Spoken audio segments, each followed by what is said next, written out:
Hello and welcome to Umber Dreams Archives. I'm glad you've joined me, ready to slow down, breathe deeply, and let your thoughts drift back through the quiet corridors of time. This is your moment to leave the noise of the day behind, to step away from screens and deadlines and the relentless rush of now, and step gently onto the sun-warmed hills of ancient Crete, where Europe's first great civilization rose from the sea long before Athens dreamed of democracy, before Rome imagined empire, before the world knew what greatness could look like. Here, in this space between past and present, we wander together through vanished worlds that time tried to erase but couldn't quite forget. We walk palace corridors where footsteps echoed 4,000 years ago, where voices once filled chambers now silent. We stand before frescoes painted by hands that have long turned to dust, yet whose art still breathes with life and colour and mystery. We imagine the sailors who crossed wine-dark waters in wooden ships, carrying olive oil and purple dye and precious stories from distant shores, connecting islands and civilizations in webs of trade and wonder that stretched across the ancient Mediterranean. Each episode here isn't just about dates and ruins. It's not about memorizing kings or battles, or the rise and fall of empires catalogued in textbooks. It's about the lives lived. The priestess raising her arms in sacred ritual, the potter shaping clay with practiced hands, the child watching ships arrive in the harbour at dawn, wondering what treasures they bring from lands beyond the horizon. It's about the beauty they created, the mysteries they left behind, the questions that still whisper across the centuries, waiting patiently for us to listen, to wonder, to remember. If you enjoy these quiet journeys through time, a like and subscribe help keep this channel alive, help us continue exploring together. But for now, you don't need to do anything but listen. There is a palace on Crete that should not exist, not according to the history books as they were written in 1899, not according to scholars who believe that European civilization began with classical Greece, with Athens and Sparta, and the age of philosophers. And yet, beneath the Cretan soil, beneath layers of earth and time and forgetting, there it stood, waiting. When the first excavators broke through the ground at Knossos in the spring of 1900, they expected to find modest ruins, perhaps a minor settlement, nothing that would challenge the accepted narrative of Western history. Instead, they uncovered something impossible. A vast architectural complex spread before them, room after room, corridor winding into corridor, frescoes still brilliant with colour after 3,500 years buried in darkness. They found evidence of indoor plumbing, of multi-storey buildings, of an artistic sophistication that rivaled anything the classical Greeks would achieve 1,000 years later. Arthur Evans stood among those ruins and understood immediately that everything had changed. Europe's history had just been extended backward by more than a millennium. There had been a great civilization here, on this island in the Mediterranean, when the rest of Europe was barely emerging from the Stone Age. A civilization with palaces and art and writing and trade networks that stretched across the known world. But that wasn't the most extraordinary part. The most extraordinary part was how completely they had been forgotten. How thoroughly they had vanished from human memory, until only myths remained. Strange stories about a king named Minos, about a monster in a labyrinth, about a hero who sailed from Athens to face the beast. Stories that scholars had dismissed as pure fantasy, never imagining they might be the last fading echoes of something real. The palace at Knossos sprawled across 6 acres. Its walls rose in tiers, painted in deep reds and brilliant blues. Columns tapered downward in a style that would later influence Greek architecture, but was already ancient when the first stones of the Parthenon were laid. Storage rooms held enormous jars that once contained oil and wine and grain, evidence of an economy complex enough to require careful record-keeping and centralized distribution. In the throne room, they found a seat carved from gypsum, flanked by frescoes of griffins, mythical creatures standing guard over a ruler whose name we will never know. The throne still sits there today, the oldest in Europe, waiting for a king who will never return. But it wasn't just one palace. As excavations continued across Crete, they found them everywhere. At Phaistos, at Malea, at Zakros, each site revealing the same pattern of sophisticated architecture, the same artistic excellence, the same mysterious script pressed into clay tablets. This wasn't a single palace complex, it was an entire civilization, island-wide, organized and prosperous, and utterly unknown to the modern world until that moment. Evans named them the Minoans, after the legendary king Minos, because their true name had been lost. Whatever they called themselves, whatever language they spoke when they walked these corridors, died with them, taking their stories and their songs and their understanding of who they were. The discovery sent shockwaves through the academic world. History textbooks would need to be rewritten. The narrative of European civilization would need to be reimagined. And yet, as excavators carefully brushed away millennia of dust, they found themselves facing deeper mysteries than they had solved. Who were these people? Where did they come from? What language did they speak? And perhaps most haunting of all, why did they disappear? The frescoes offered tantalizing glimpses, young athletes leaping over charging bulls in scenes of ritual celebration, priestesses in elaborate robes, arms raised in gestures of blessing or summoning, dolphins swimming through painted waves. The art spoke of a culture that loved beauty, that celebrated nature, that saw the divine in both the dangerous and the gentle. What was certain was that Europe's story had just become far older and far stranger than anyone had imagined. The classical Greeks had not emerged from darkness. They had been built on foundations laid by an earlier people, a people who had already achieved greatness, while Athens was still a collection of villages. The Minoans were Europe's first great civilization, but they were also its first great mystery. Picture Crete as it was in 2000 BCE, before the palaces fell, before the mystery began. An island suspended in the Mediterranean between three continents, a stepping stone between Africa and Europe and Asia, perfectly positioned to become something neither entirely Eastern nor Western, but uniquely its own. The landscape rises from coastal plains to mountain peaks, from beaches where waves break gentle and warm to highlands where snow lingers into spring.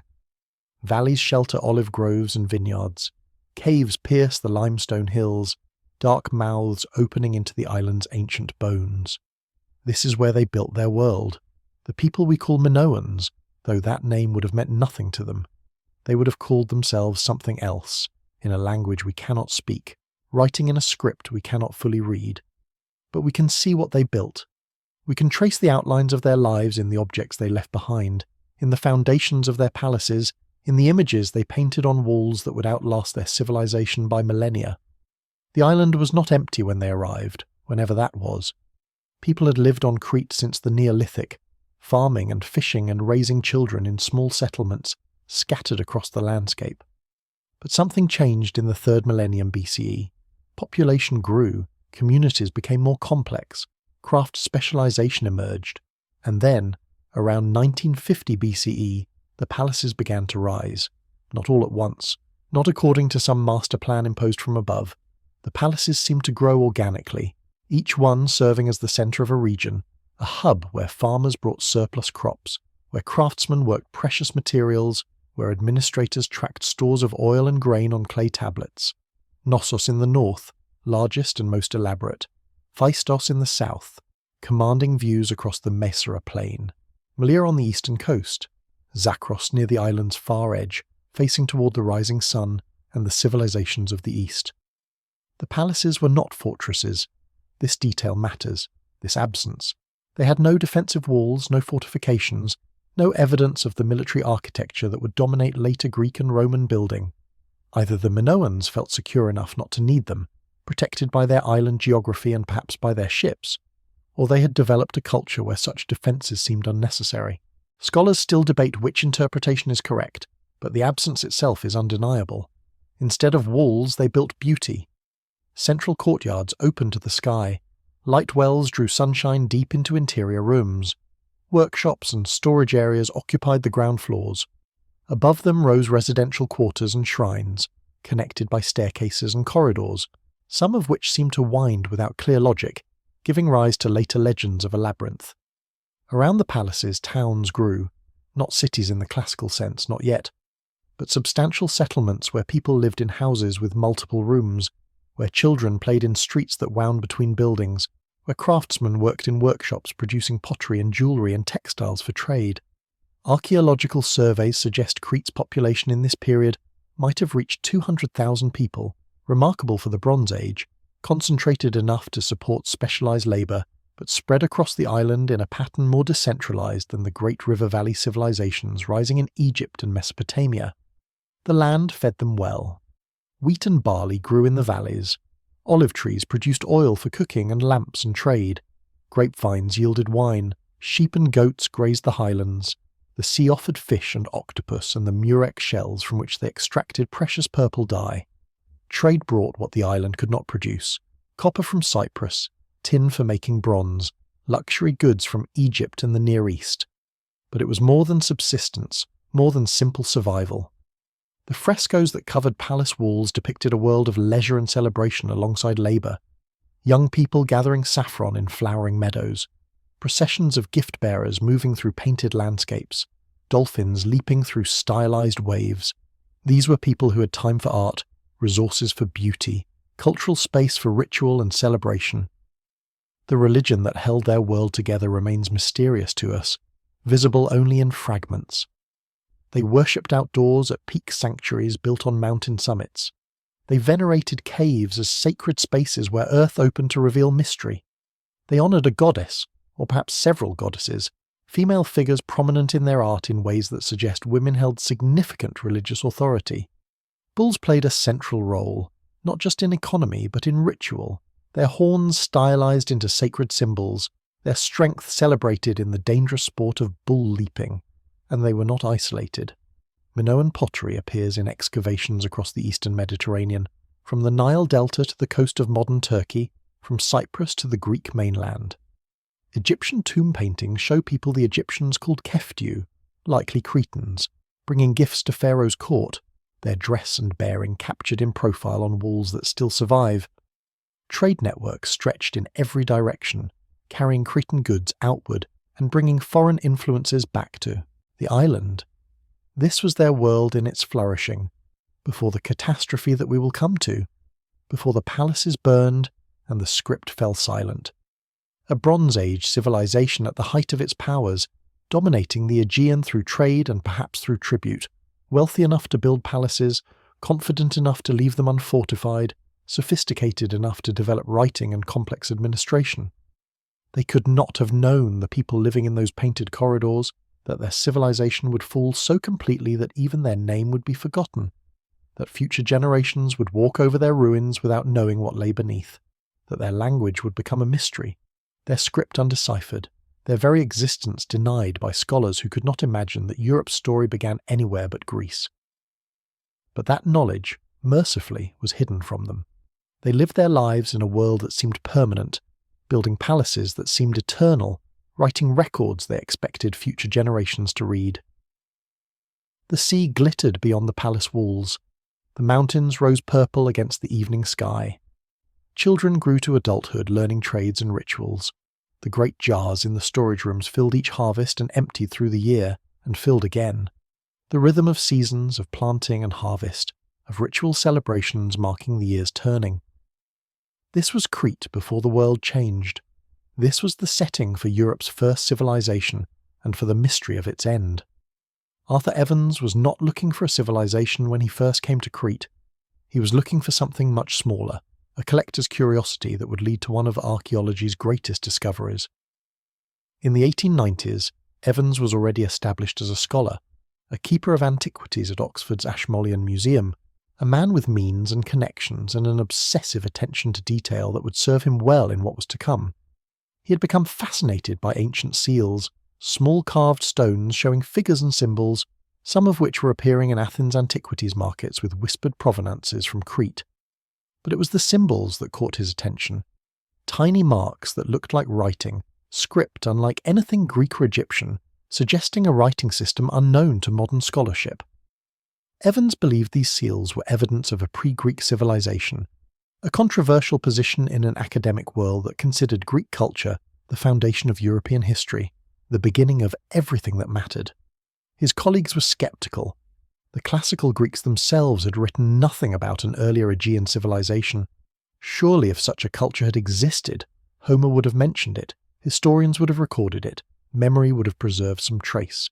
But Evans had the seals, he had the symbols, and he had reports from Crete of ruins at a place called Knossos, a site where local people had been finding carved stones and fragments of worked stone for generations. In 1894, he visited the island for the first time, travelling through landscapes that still echoed with Ottoman occupation, through a Crete on the verge of revolution, seeking permission to excavate. Politics delayed him.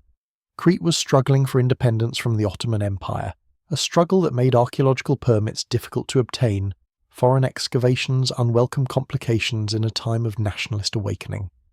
Evans waited. He negotiated. He purchased the land at Knossos himself when bureaucratic obstacles seemed insurmountable. And finally, in March of 1900, as Crete achieved autonomy and the new century dawned, excavation began. The first trenches revealed walls, then corridors, then room after room emerging from the earth in a complexity that astonished even Evans, who had hoped for something significant, but could not have anticipated the scale of what lay buried beneath the Cretan soil. Within weeks, it was clear this was not a minor site, not a modest settlement, but something vast. The palace rose from the ground as if remembering itself. Stone blocks carefully fitted together without mortar. Columns reconstructed from fragments, their distinctive shape, thick at the top and tapering downward, unlike any classical architecture. Walls still bearing traces of brilliant frescoes, reds and blues and yellows somehow surviving 3,500 years of darkness.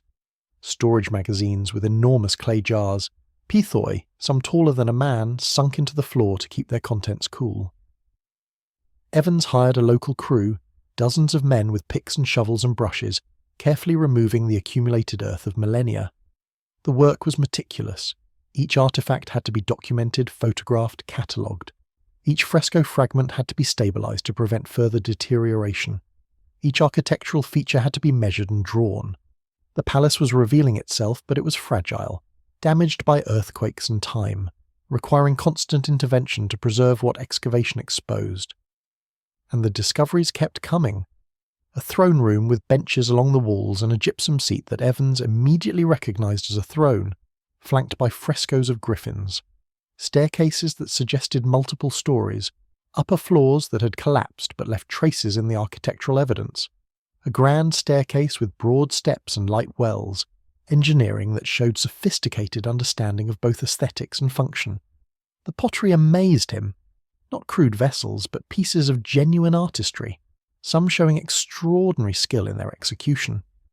Marine motifs predominated, octopuses with tentacles curling across the surface, dolphins and fish and nautiluses rendered with naturalistic grace, pottery that spoke of a culture comfortable with the sea, drawing inspiration from the waters surrounding their island, and everywhere the script pressed into clay tablets that had been preserved by the very fires that destroyed the palace, baked hard in the conflagration that marked the building's end. Two different scripts, actually, which Evans labelled Linear A and Linear B, both using linear symbols rather than the pictographic writing of Egypt or Mesopotamia. The tablets were administrative records, inventories and accounts, evidence of bureaucratic complexity requiring literacy and record-keeping. Evans recognised immediately that he had found something that would rewrite European prehistory. This was not a Greek site. The pottery was wrong for classical Greek work. The architecture predated anything known from mainland Greece. The scripts were unlike any Greek writing. This was something older, something indigenous to Crete, something that had flourished and fallen before the classical Greek world began.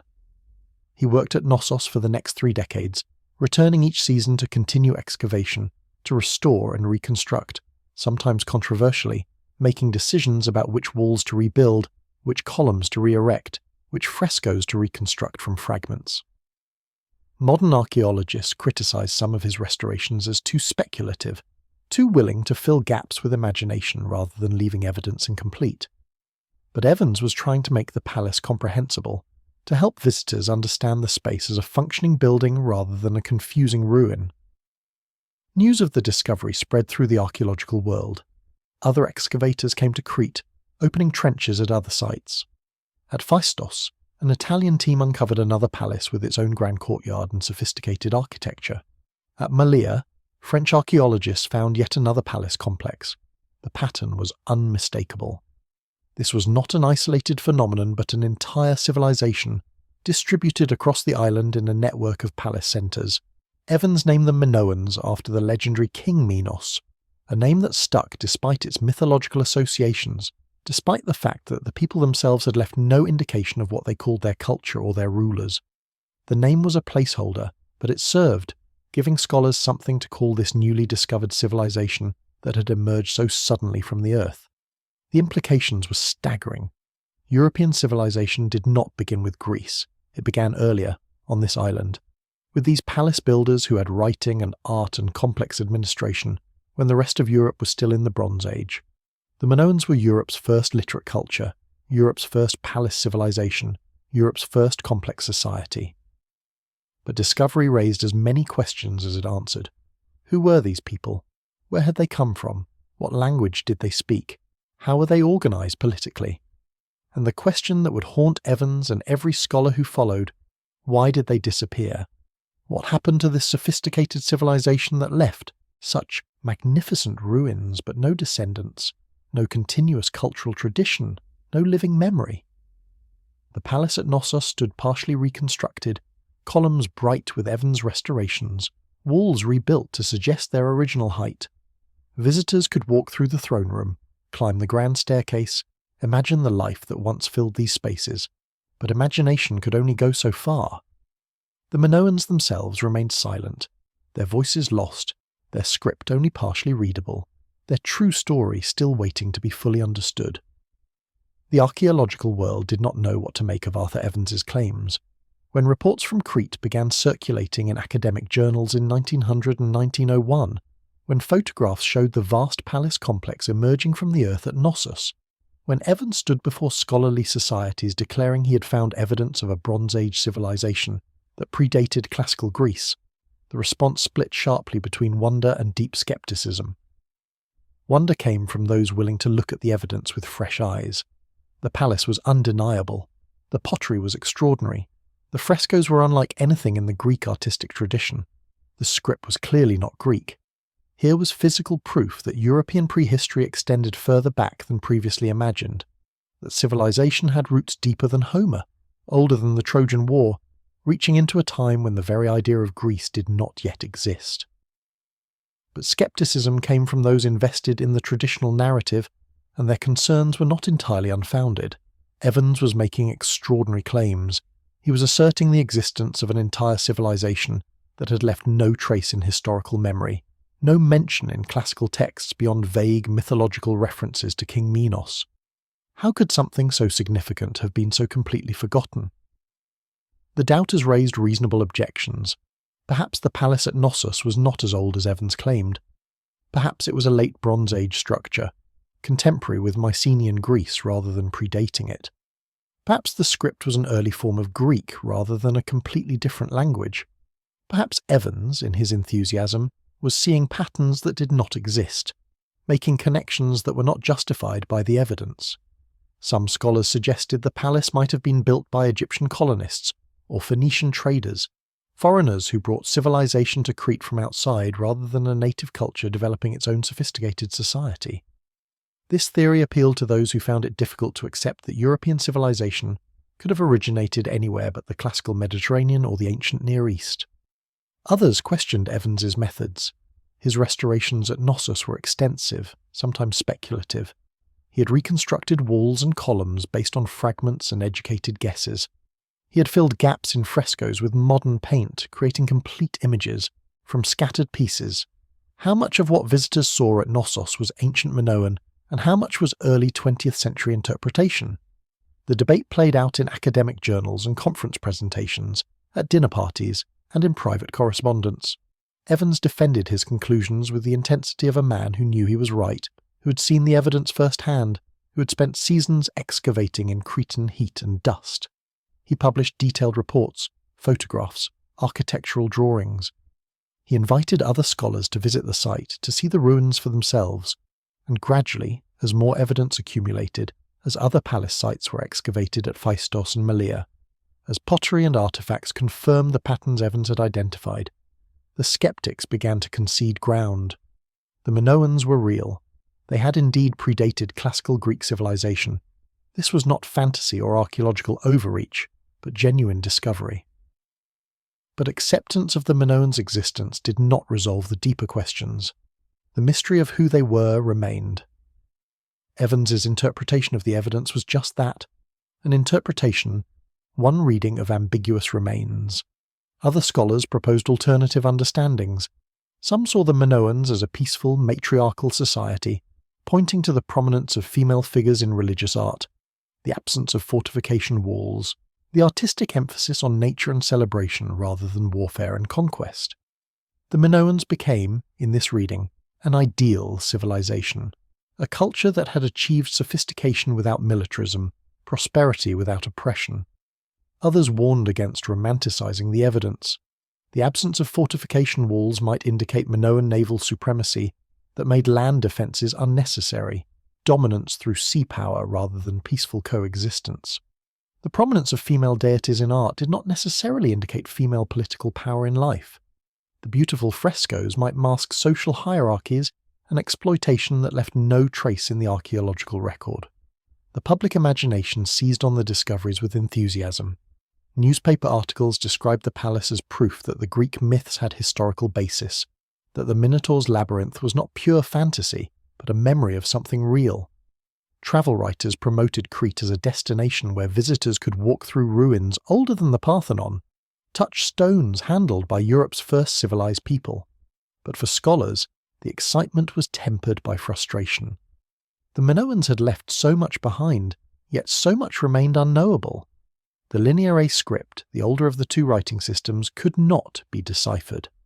Without being able to read what the Minoans wrote about themselves, scholars were left to interpret mute evidence, to guess at meanings, to construct narratives from fragments. Some classicists resented the attention suddenly focused on Crete. For generations, Greek and Roman studies had dominated ancient Mediterranean scholarship. Now Evans was arguing that the classical Greeks had been cultural descendants of an earlier, in some ways more sophisticated Aegean civilization. This challenged not just specific historical claims, but the entire framework through which European scholars understood their cultural ancestry. In Crete itself, the discoveries became a source of national pride. A people struggling to define their identity after centuries of Ottoman rule could now claim connection to Europe's first great civilization. The Minoans belonged to Crete, had flourished on Cretan soil, represented an indigenous achievement before foreign powers dominated the island. Modern Cretans embraced this heritage, even as scholars debated how much cultural continuity might exist between ancient Minoans and modern inhabitants. Evans continued excavating year after year, peeling back layers of earth and time. With each season's work, the picture grew more complex. He found evidence of multiple destructions and rebuildings at Knossos, suggesting the palace had been damaged by earthquakes and fires several times before its final abandonment. He uncovered workshops where craftsmen had worked stone and metal and ivory. He excavated residential areas where ordinary people had lived in multi-room houses with surprising amenities. The wonder and skepticism began to merge into something more productive, a genuine scholarly inquiry into Minoan civilization that accepted its reality while questioning specific interpretations. Journals published competing theories about Minoan political organization, economic structure, religious beliefs. Conferences devoted sessions to debating evidence and methodology. The field of Aegean prehistory expanded, attracting researchers who saw in the Minoans an opportunity to understand how complex societies develop, how civilizations rise and flourish and fall. But beneath the scholarly debates and public enthusiasm, a deeper question lurked, one that would haunt Minoan studies for the next century. If this civilization was so sophisticated, so powerful, so widespread across Crete, why did it disappear so completely? What force could erase an entire culture from human memory, leaving only ruins and myths and undeciphered script? That question, the question of the Minoan collapse, would drive research for generations. But first, scholars had to understand what had been lost, to map the extent of Minoan achievement, to piece together the fragmentary evidence into something approaching a coherent picture of how these people lived and what they believed and how they organized their world. The palace at Knossos stood testament to their skill, its corridors and courtyards and grand staircases evidence of architectural ambition matched by technical capability.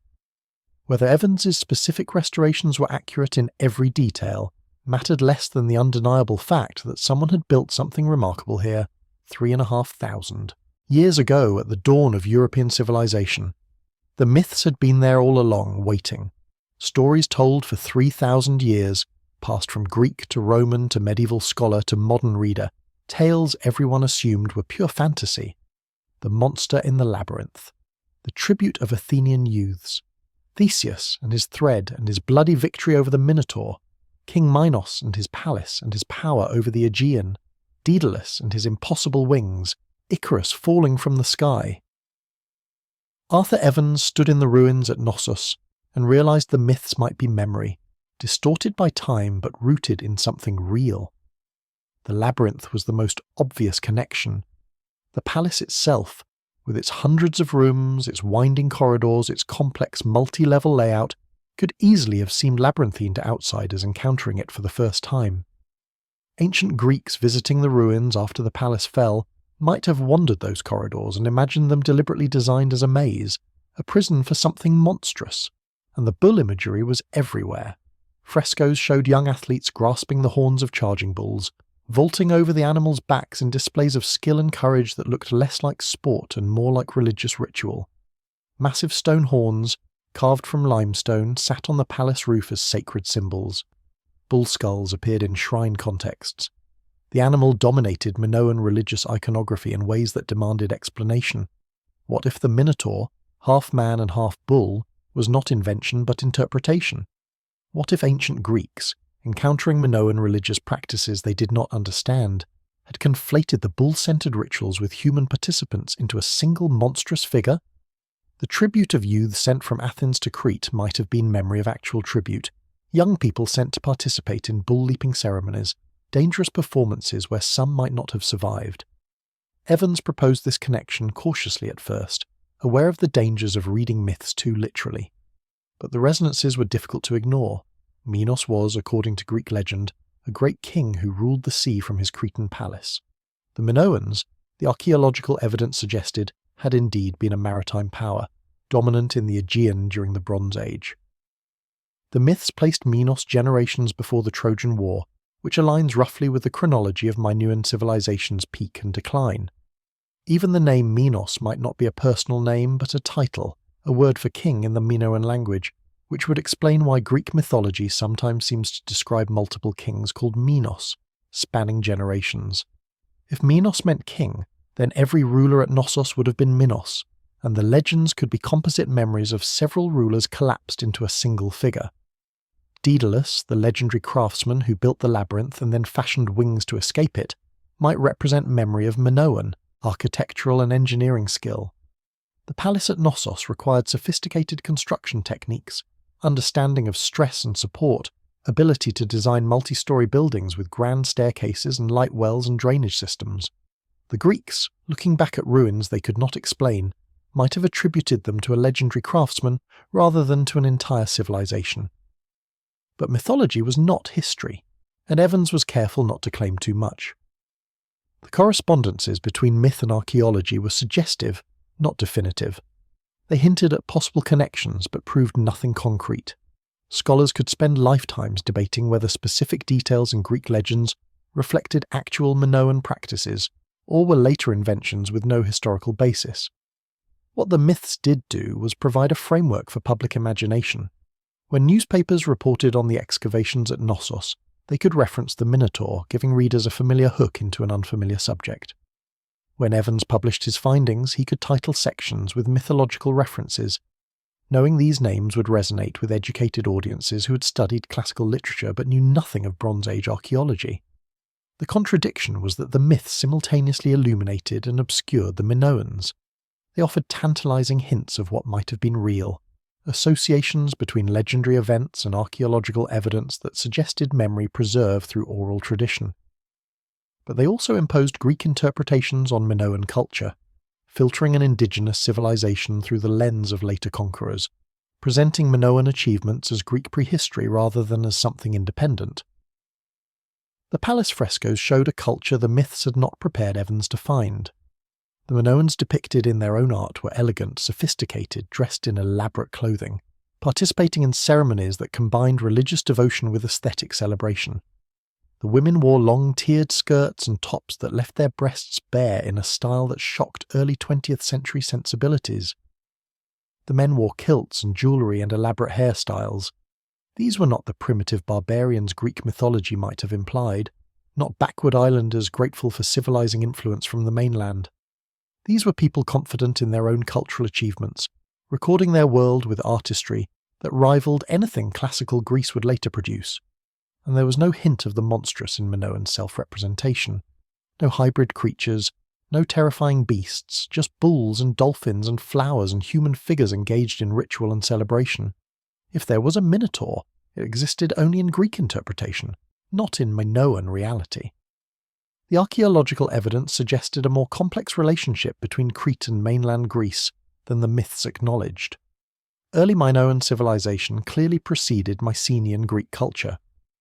Pottery, styles, architectural techniques, administrative systems that appeared in Bronze Age Greece showed clear Minoan influence. The Greeks had not civilized the Minoans had influenced the Greeks.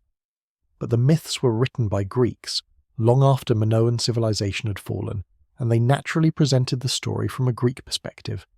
Theseus was the hero, Minos the threatening foreign power, the Minotaur the monster overcome by Greek courage.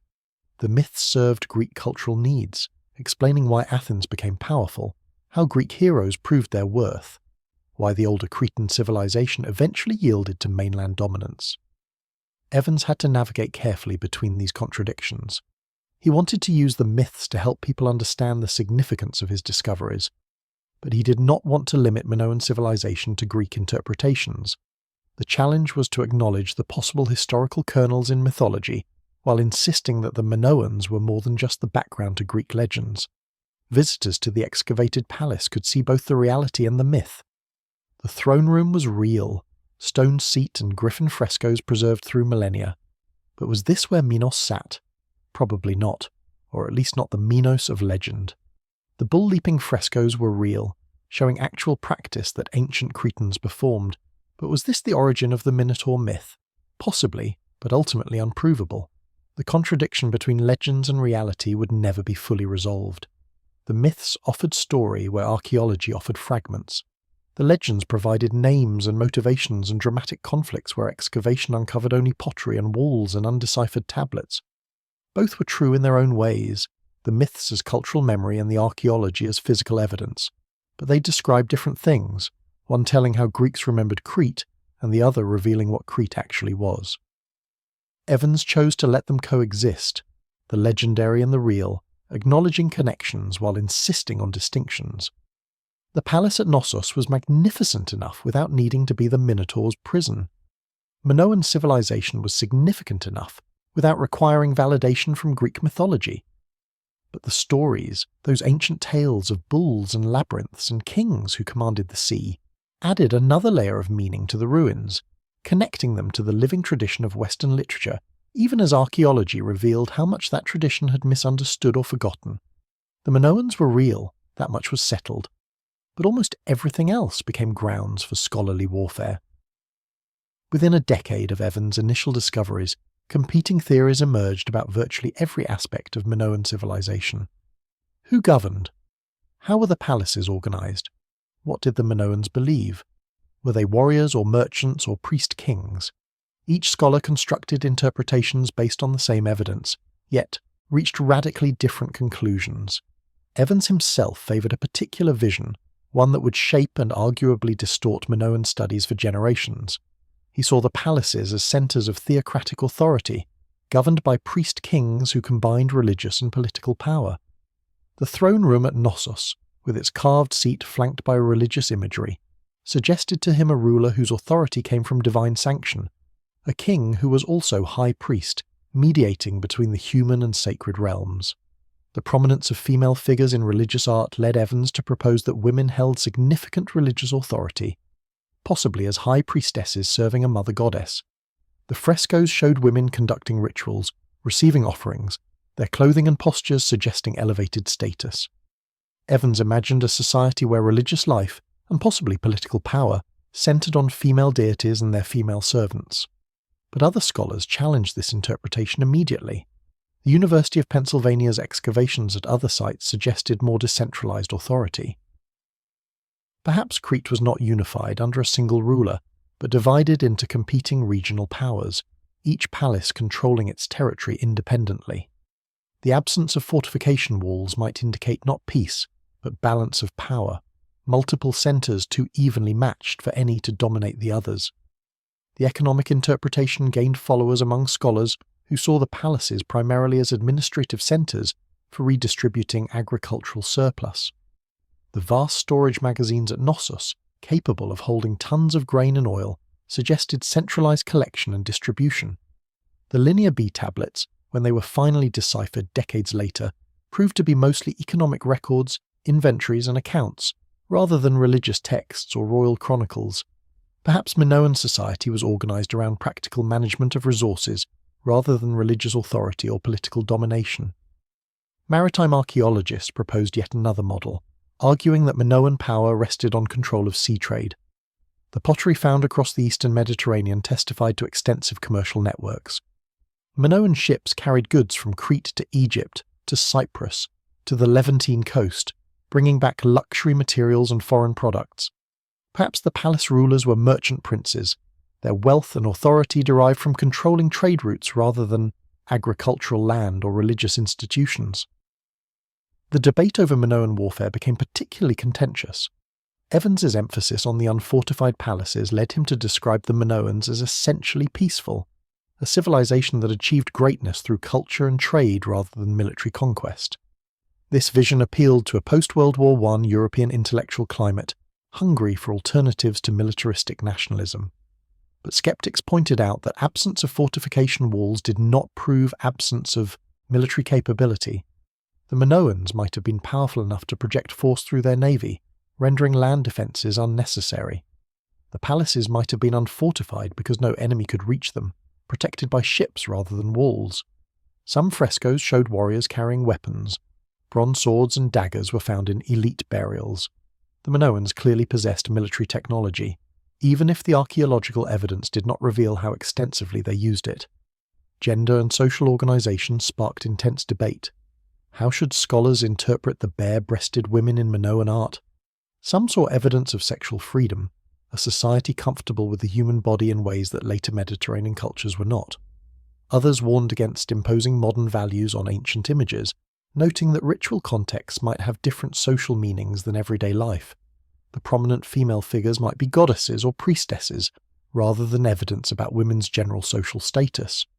Class structure remained maddeningly unclear. Obviously there were elites, people with access to luxury goods and elaborate burials. Obviously there were craftsmen with specialised skills. Obviously there were agricultural workers who grew the food. But how rigid were social boundaries? How much mobility existed between classes? Did birth determine everything, or could merit and skill elevate someone's position? The evidence did not answer these questions clearly. Religious interpretation generated particularly wild speculation. With no deciphered texts explaining Minoan beliefs, scholars had only images and architectural features to work with. Some proposed elaborate theories about goddess worship, fertility cults, sacred marriages between deities. Others suggested the Minoans worshipped multiple gods, in a polytheistic system similar to later Greek religion. Still others saw evidence of nature worship, a religion focused on sacred landscapes, caves, mountains, springs. The bull-leaping frescoes inspired especially creative theories. Was this a sport, a religious ritual, a coming-of-age ceremony, a sacrifice? Did both men and women participate, or were the figures gendered in ways modern viewers could not recognize? Were these depictions of real events, or idealized representations? Every interpretation had its defenders and its critics. Political organization generated similarly diverse theories. Unitary state under Knossos, confederation of independent palace centers, shifting alliances and rivalries, hegemonic system where weaker palaces acknowledged Knossos' primacy while maintaining local autonomy.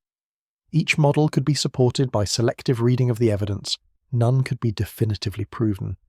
The chronology debate seemed more technical but had profound implications. When exactly did Minoan civilization begin? When did it peak? How long did it last? Different dating methodologies gave different results, Pottery sequences could be arranged, relatively, establishing that one style came before another, but absolute dates remained disputed. Correlations with Egyptian chronology offered some anchoring points, but required assumptions about trade patterns and cultural connections. And beneath all these specific debates lurked deeper theoretical disagreements about methodology. How should scholars interpret material remains? What assumptions were justified when evidence was fragmentary? Should archaeologists construct narratives from limited data, or acknowledge ignorance when sources did not provide clear answers? Some researchers championed minimalist approaches, accepting only what could be strictly proven from physical evidence. This meant acknowledging vast gaps in knowledge, admitting that much about Minoan civilization would remain forever unknowable. Others defended more speculative interpretations, arguing that reasonable inferences from circumstantial evidence could build plausible reconstructions even when proof was impossible. The debates were not merely academic exercises. Different interpretations of Minoan civilization had real-world implications. If the Minoans were peaceful, they offered an alternative model to militaristic narratives of human history. If they were matriarchal, they challenged assumptions about universal male dominance. If they were egalitarian, they suggested complex societies need not be rigidly hierarchical. Each interpretation carried ideological weight beyond the Bronze Age evidence. But the evidence itself remained stubbornly ambiguous, fragmentary, open to multiple readings. The palaces were magnificent, yes, but what exactly happened in all those rooms? The art was beautiful, certainly, but what did the images actually mean to the people who created and viewed them? The script existed undeniably, but until lineae could be deciphered, scholars could not know what the Minoans wrote about themselves, and so the debates would continue for decades, as each generation of scholars brought new questions to the old evidence, reinterpreting the findings through contemporary concerns, challenging previous certainties, proposing fresh theories. The Minoans became a kind of archaeological Rorschach test, where scholars saw reflected their own assumptions about civilization, power, gender, and society. The excavations spread across Crete like a slow-motion earthquake, each new trench opening windows into the Bronze Age past. After Knossos, the archaeological race accelerated. Italian teams moved into Phaistos in southern Crete, where they uncovered another palatial complex overlooking the Messara plain, its grand staircase and central courtyard echoing Knossos' design but with distinctive local variations.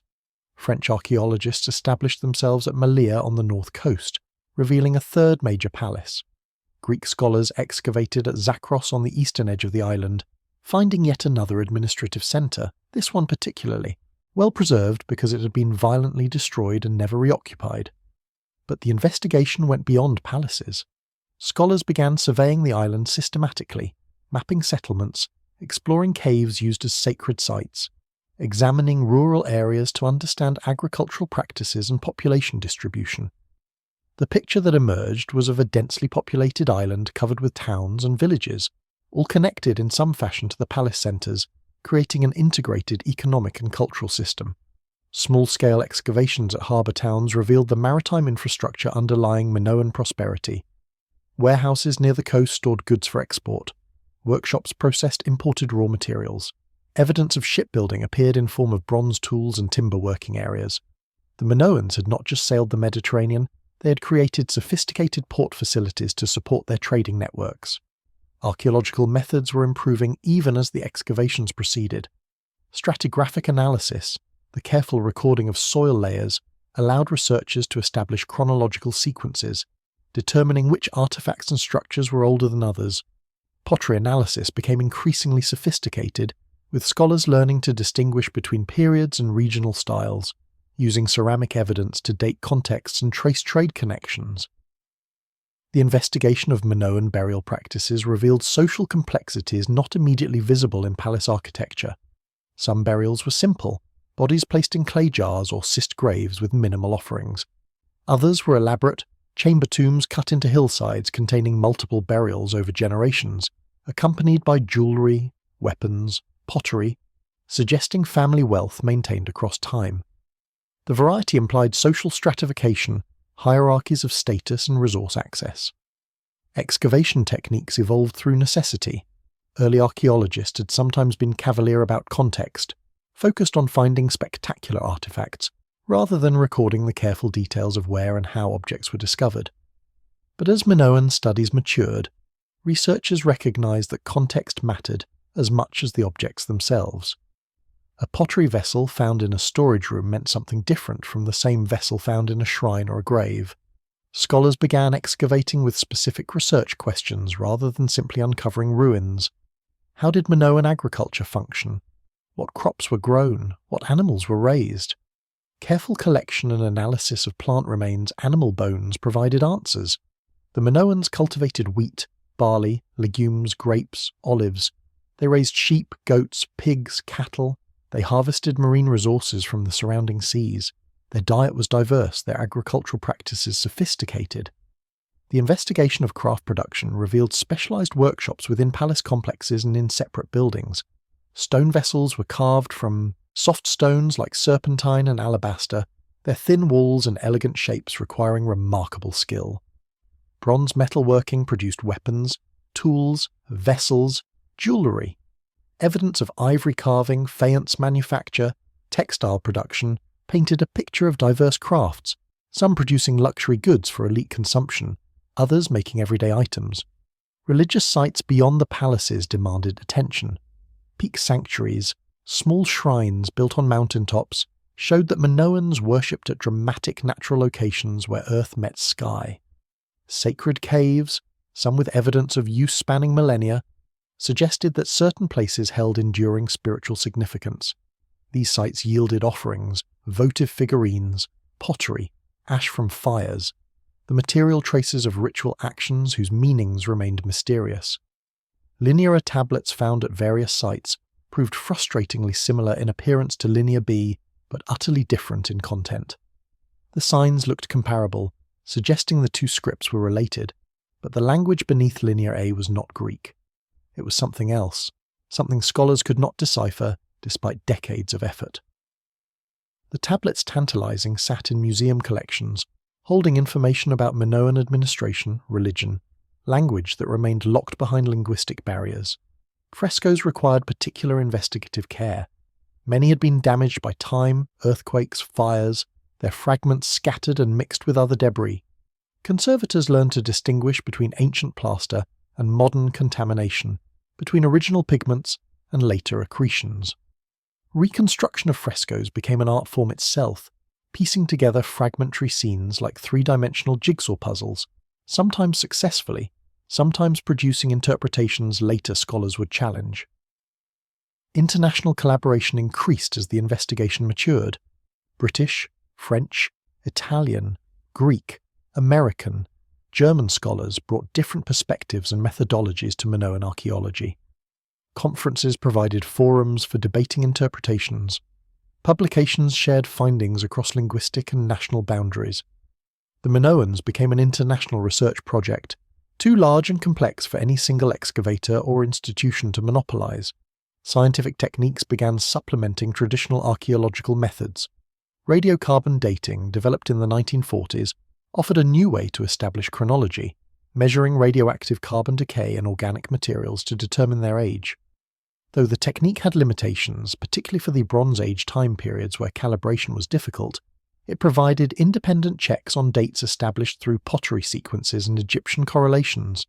Geological investigations addressed questions about natural disasters. Evidence of earthquakes appeared repeatedly in the archaeological record. Walls collapsed, buildings damaged, then rebuilt. Crete sits in a seismically active region, subject to earthquakes that can devastate structures not designed to withstand ground movement. The investigation revealed that Minoans rebuilt after earthquakes multiple times, suggesting resilience in the face of natural disasters.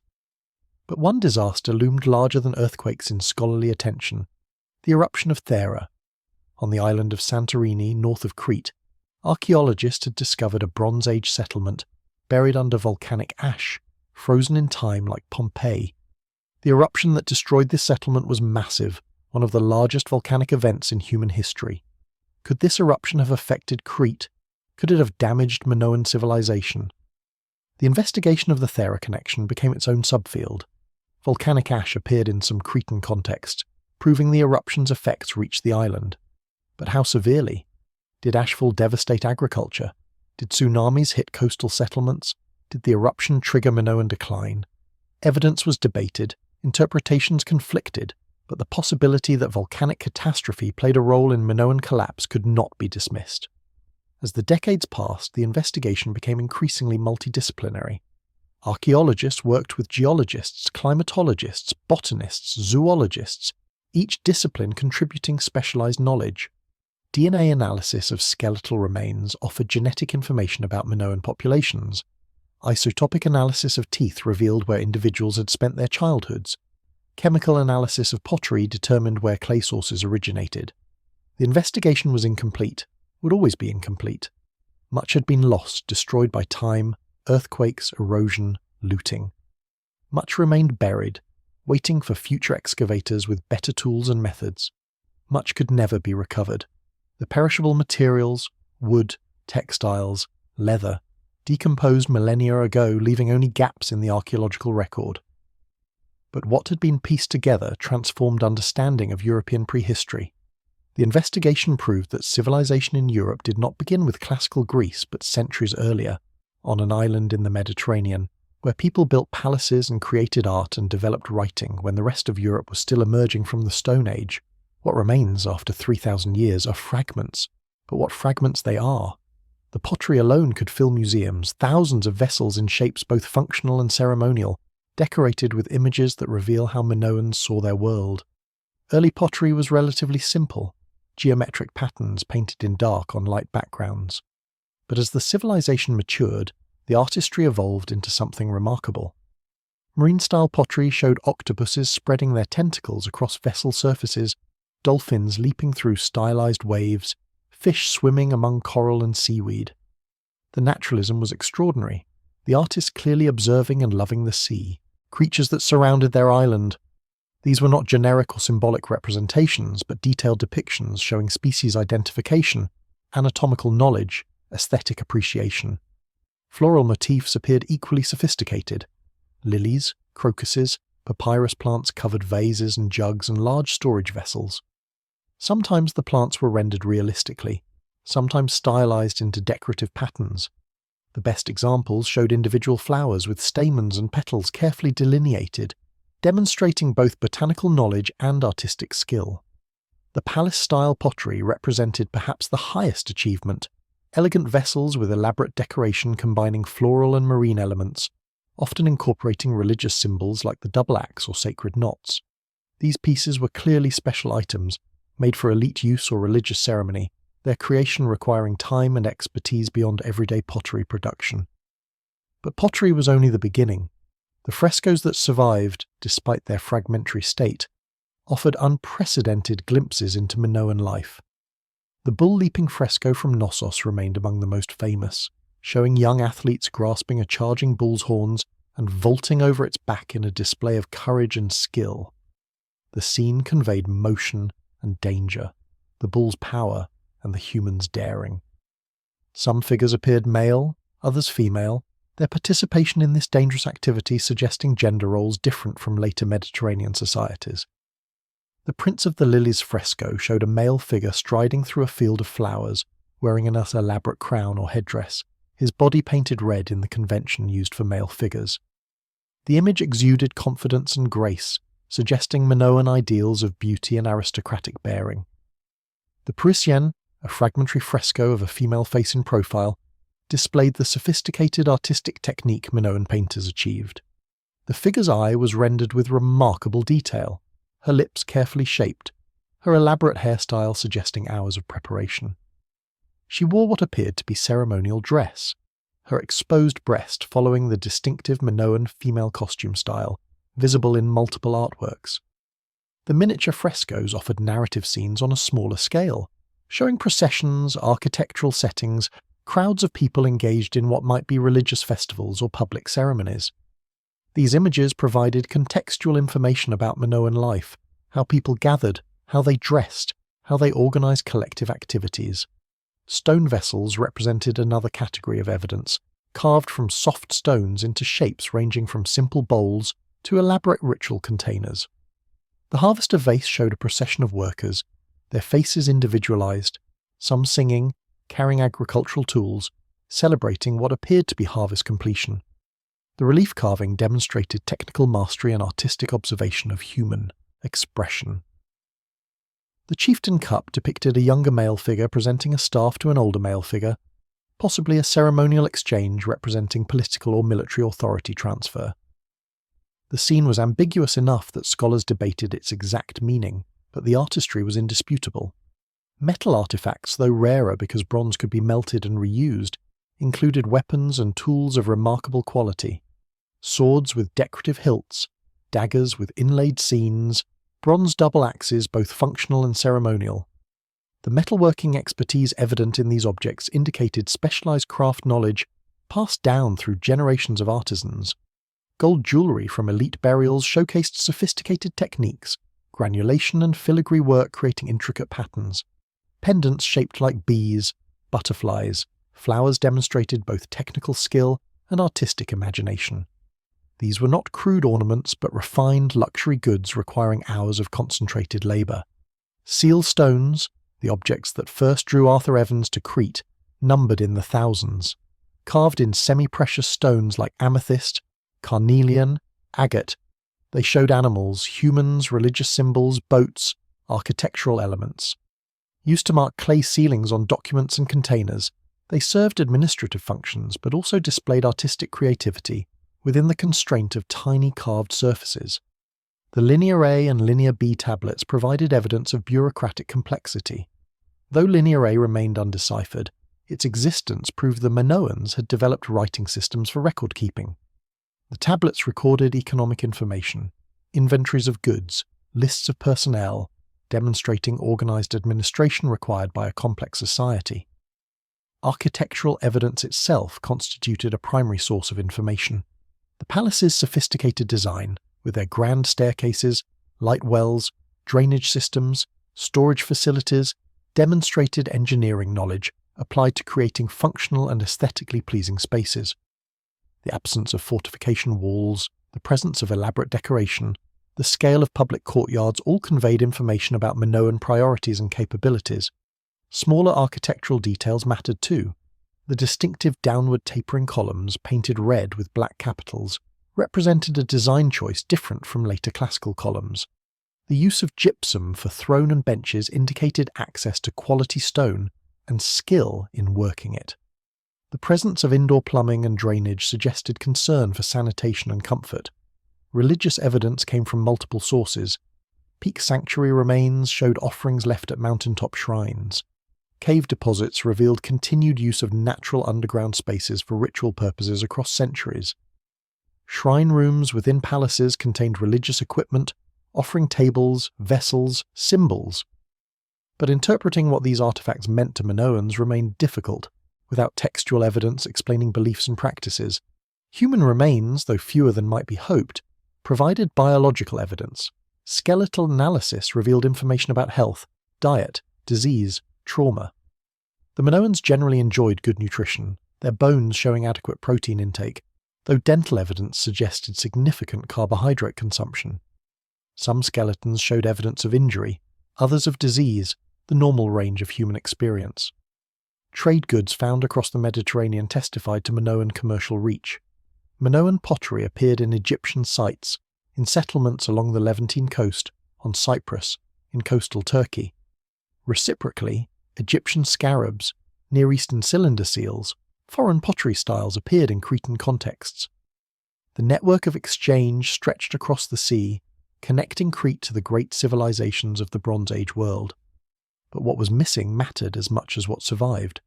No monumental sculpture like Egypt produced, no extensive written literature, no historical chronicles, no detailed maps, no technical manuals.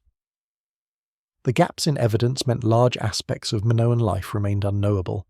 Still, the fragments told stories. A broken fresco showed celebration. A pottery shard carried an image of the sea. A clay tablet recorded a quantity of olive oil. A gold pendant shaped like a bee testified to a craftsman's skill. A stone seal showed a bull. A bronze sword lay where its owner had placed it 3,000 years before. Each object was evidence, a connection to people who lived and worked and created beauty in the Bronze Age. Together, the fragments painted a picture incomplete but compelling, a civilization sophisticated and artistic, powerful and mysterious, Europe's first great society leaving traces of its existence for archaeologists to find millennia after its fall. The tablets sat in museum storage, thousands of them, their surfaces covered with symbols that should have revealed everything. Linear A and Linear B, the two scripts found at Minoan sites, represented different stages of writing in Bronze Age Crete. Linear B, the later script, had been deciphered in 1952 by Michael Ventris, a brilliant young architect who demonstrated it, recorded an early form of Greek. The tablets proved to be administrative documents, inventories and accounts, prosaic bureaucratic records rather than literature or history. But Linear A, the older script used by the Minoans themselves before Greek speakers arrived on Crete, remained unreadable. The symbols were clear enough, carefully pressed into clay before the tablets were baked. Scholars could count them, catalogue them, identify which signs appeared frequently and which rarely, but they could not decipher them because the underlying language was unknown. This was the deeper mystery, the frustration at the heart of Minoan studies. The Minoans had left written records, but those records were silent, their language lost, their words unreadable. Everything scholars knew about Minoan civilization came from interpreting mute evidence, architecture and art and artifacts, while the Minoans' own written testimony remained locked behind linguistic barriers. The tablets themselves appeared to be administrative, similar in function to the Linear B records, lists, inventories, accounts. But what were they recording? Which language were they written in? Where had that language come from? And why had it disappeared so completely that modern scholars could not even identify its linguistic family?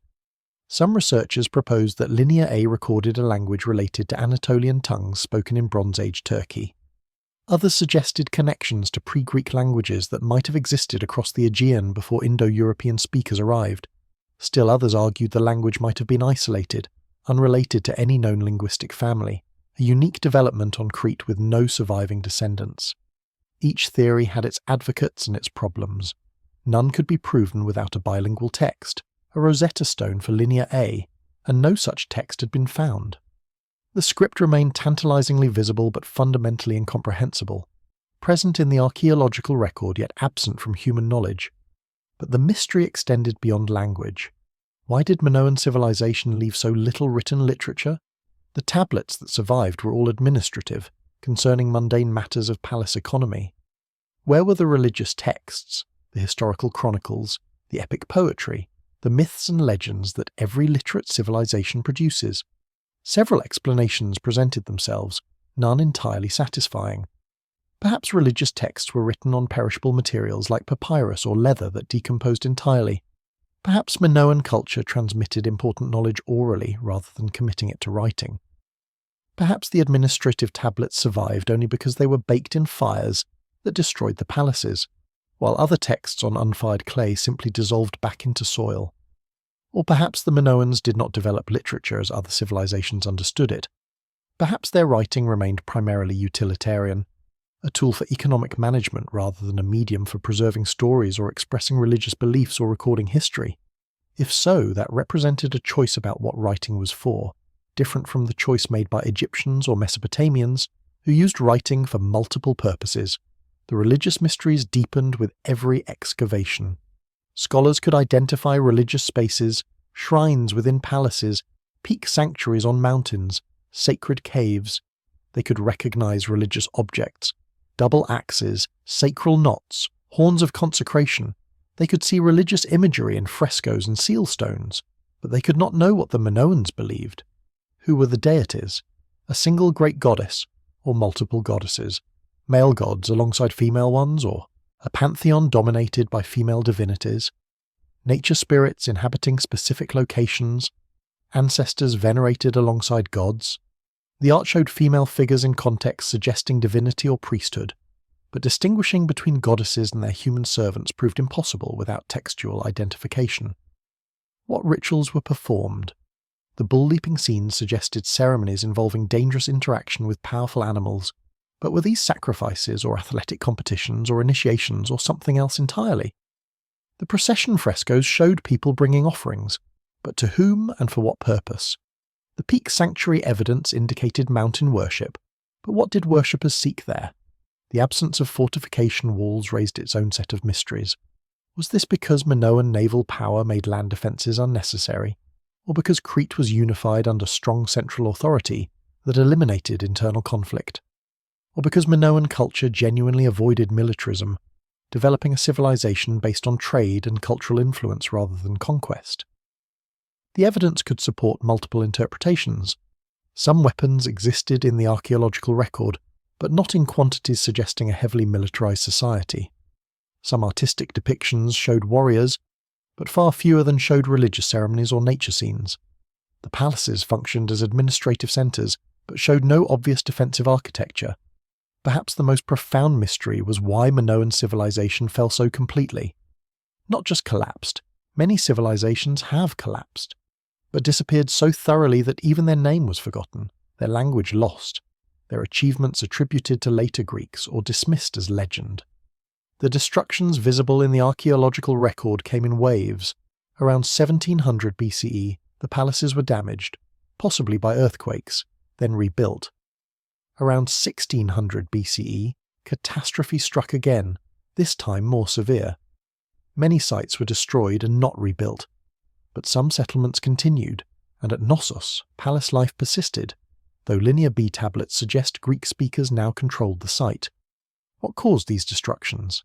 Natural disasters, earthquakes and possible volcanic effects from Thera's eruption, internal social collapse, uprising of lower classes against palace elites, external invasion, Mycenaean Greeks conquering the island. The evidence pointed in multiple directions simultaneously. And why did the culture not survive even in an attenuated form? Why did the language disappear? Why did religious practices change so completely that later Greeks worshipping on Crete showed no continuity with earlier tradition? Why was cultural memory so thoroughly erased that only distorted myths remained? Some scholars suggested catastrophe so severe it broke social structures completely. If the palace system collapsed, if literacy was concentrated among palace scribes who died or fled, if religious specialists who maintained traditional knowledge disappeared, cultural continuity could rupture. Within generations, the old ways could be forgotten, replaced by new traditions brought by Greek speakers who occupied the island. Others proposed gradual decline rather than sudden catastrophe. Perhaps Minoan civilization had already weakened before final collapse, its trade networks disrupted, its agricultural base undermined, its political cohesion fragmenting. The destructions visible archaeologically might have finished a decline already underway rather than causing sudden unprecedented disaster. The mystery extended to smaller questions too. Why did Minoan art show so many female figures in prominent positions but so little was known about actual women's lives? Why did the architecture seem designed for communal activities, yet little was understood about social organization? Why did the evidence suggest sophisticated culture yet reveal so little about daily existence? Each answer raised new questions. Each discovery exposed deeper ignorance. The fragments of evidence were rich enough to prove Minoan civilization's existence and sophistication, but insufficient to reconstruct complete understanding. And so the deeper mystery remained. The Minoans had existed, that was certain. They had built palaces and created art and developed writing and traded across the Mediterranean. They had influenced Greek culture and inspired legends that persisted for millennia. But who they truly were, what they believed, how they understood themselves, why they vanished so completely, all of this remained hidden behind the silence of undeciphered script and fragmentary evidence. Around 1600 BCE, the world changed for the Minoans, though they could not have understood the full scope of what was coming. The date is approximate, established through pottery sequences and radiocarbon analysis, refined over decades of archaeological debate. But something happened in that century, something catastrophic that marked a turning point from which Minoan civilization would not recover. The most dramatic event was undeniable, the eruption of Thera, the volcanic island north of Crete that we now call Santorini. The explosion was massive beyond modern imagination, one of the largest volcanic events in the past 10,000 years. The entire centre of the island collapsed into the sea, leaving a crescent-shaped rim surrounding a flooded caldera. The eruption column would have risen miles into the atmosphere. Ash fell across the eastern Mediterranean. Tsunamis radiated outward from the explosion. At Crete on Thera itself, a Bronze Age settlement was buried under volcanic ash, preserved like Pompeii. Freezing a moment in time, the building stood multi-story tall, decorated with frescoes showing ships and landscapes and elegant figures.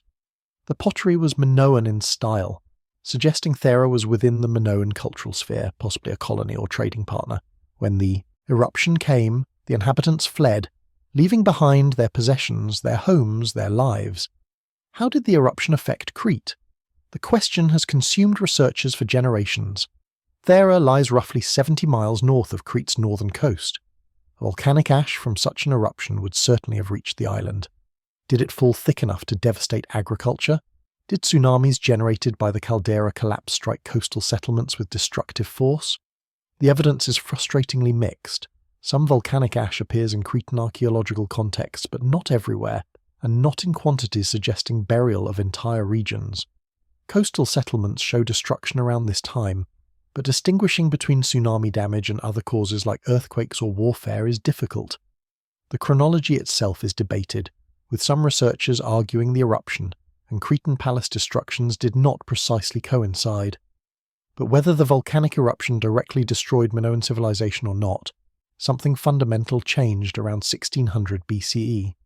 Palace sites across Crete show destruction layers from this period. Knossos was damaged, Phaistos was destroyed, and never rebuilt to its former glory. Melia suffered severe damage. Zakros was devastated, its valuables left behind in what appeared to be sudden abandonment. Not all destruction happened simultaneously, complicating the narrative of a single catastrophic event. Some sites were destroyed, then reoccupied, then destroyed again in subsequent decades. The archaeological record suggests a period of instability, multiple crises rather than one disaster, a civilization under stress from multiple causes. Earthquakes remain a likely culprit for at least some destruction. Crete sits in a seismically active zone, subject to major earthquakes that can topple buildings and kill people. Evidence of earthquake damage appears throughout the archaeological sequence. Walls collapsed in ways consistent with ground shaking, buildings rebuilt multiple times. Perhaps the 16th century BCE saw particularly severe seismic activity, multiple earthquakes in relatively short succession, overwhelming the Minoans' ability to rebuild. But earthquakes alone might not explain the pattern of abandonment. Some sites destroyed by natural disasters were not rebuilt, suggesting something beyond physical damage prevented reconstruction. Perhaps the social systems that organized labor and resources for building palaces had broken down. Perhaps religious crisis accompanied natural disaster, people interpreting earthquakes or volcanic eruptions as signs of divine displeasure, losing faith in the elite who claimed to mediate with the gods. Climate change possibly contributed to the crisis. Paleoclimate studies suggest the eastern Mediterranean experienced drought and cooling during this period, disrupting agricultural systems dependent on predictable rainfall. Crop failures could have undermined the economic foundations supporting palace administration. Hungry populations might have questioned why they should support palace elites, who could not ensure food security. Trade disruption added another stress.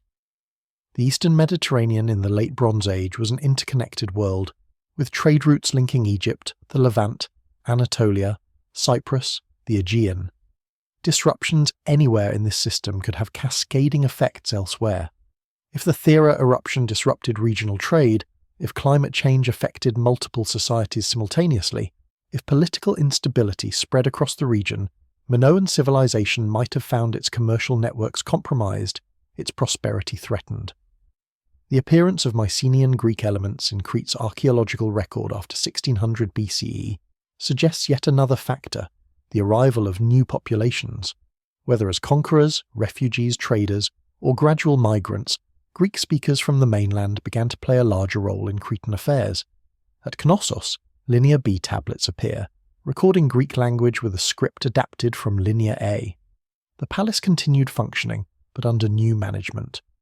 Did Mycenaeans conquer Crete? The evidence doesn't clearly indicate large-scale military invasion. More likely, Greek speakers took advantage of Minoan weakness to expand their influence, perhaps through trade partnerships evolving into political control, perhaps through mercenary service transforming into rule, perhaps through intermarriage with Cretan elites gradually shifting power. But however it happened, the Minoan civilization that had flourished for centuries faced an existential crisis in the 16th century BCE. The combination of natural disasters, economic stress, possible climate disruption, political instability, and external pressure created what resilience researchers call a cascading failure. Multiple systems breaking down simultaneously, each failure making recovery more difficult. The palace system, which had organised Minoan society for generations, could not cope with the compounding crises. Central administration requires surplus, stability, confidence. When harvests fail, when trade collapses, when earthquakes destroy infrastructure, when populations question elite authority, centralised control becomes difficult to maintain. Some communities survived the crisis, adapted, continued. Rural settlements persisted even as palaces fell. Craft production continued, though perhaps at reduced levels.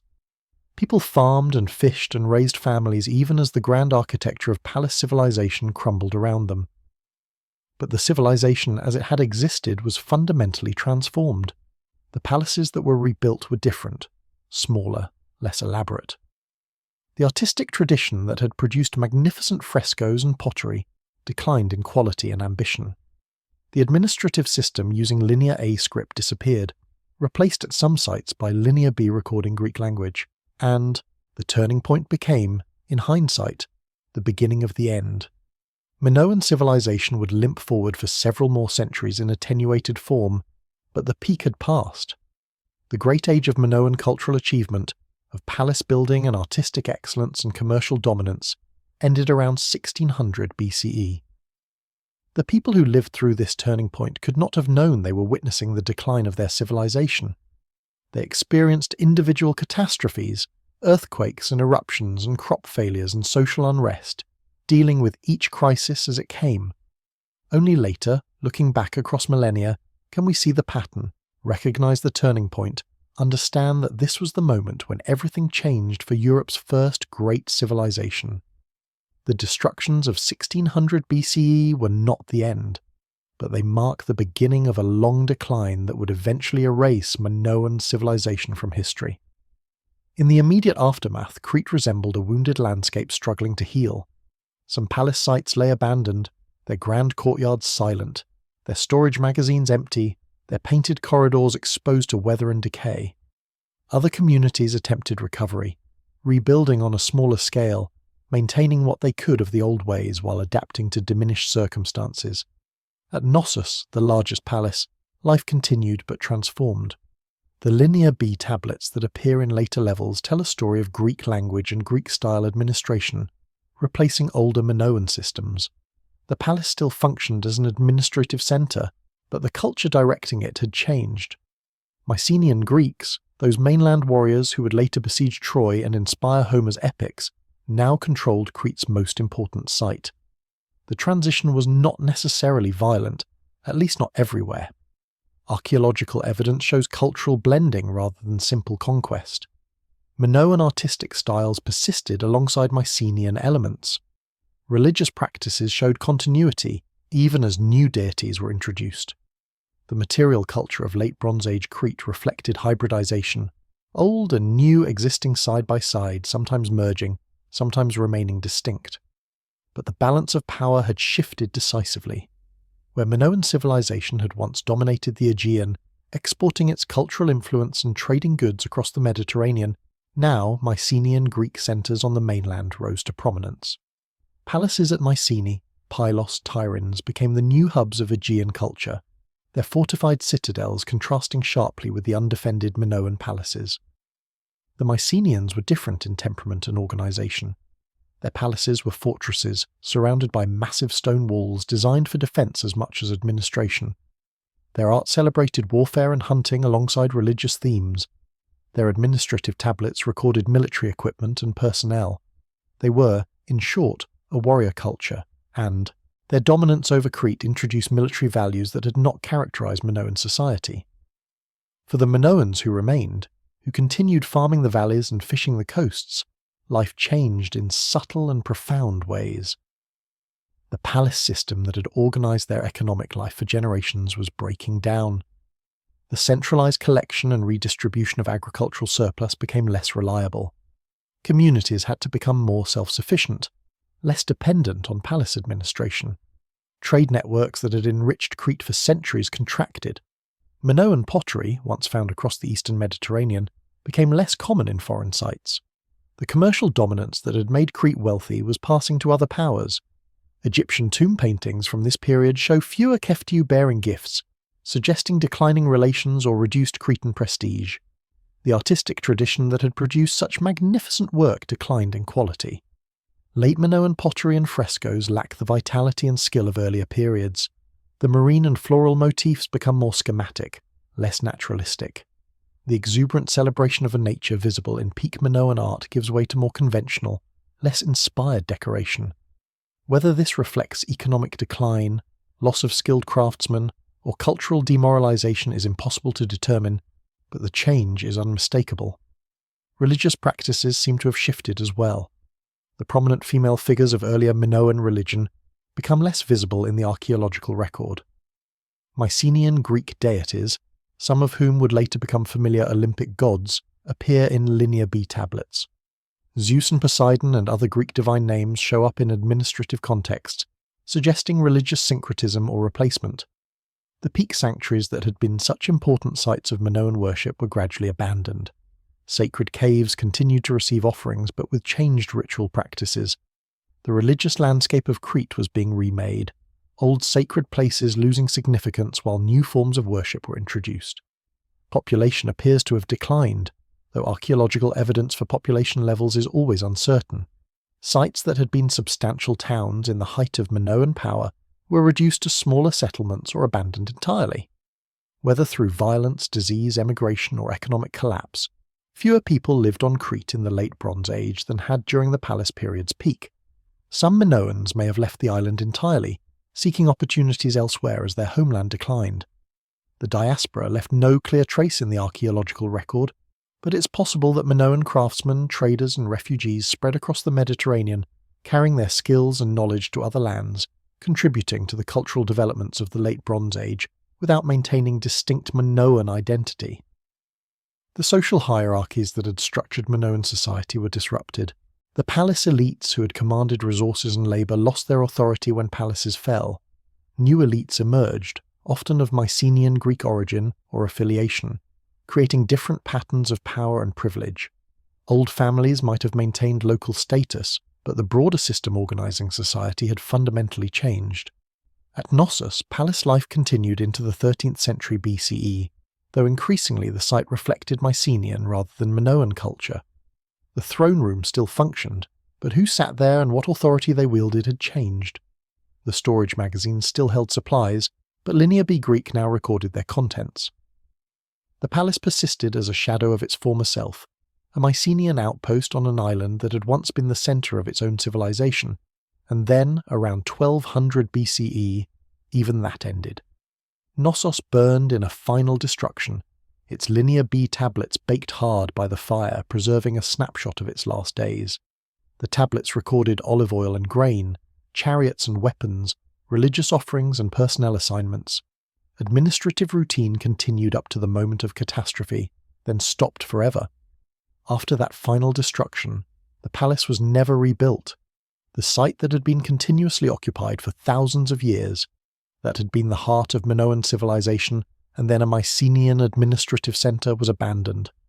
People might have continued living in the area, farming nearby lands, but the palace itself was left to decay, its grand staircases crumbling, its frescoes fading, its corridors filling with debris.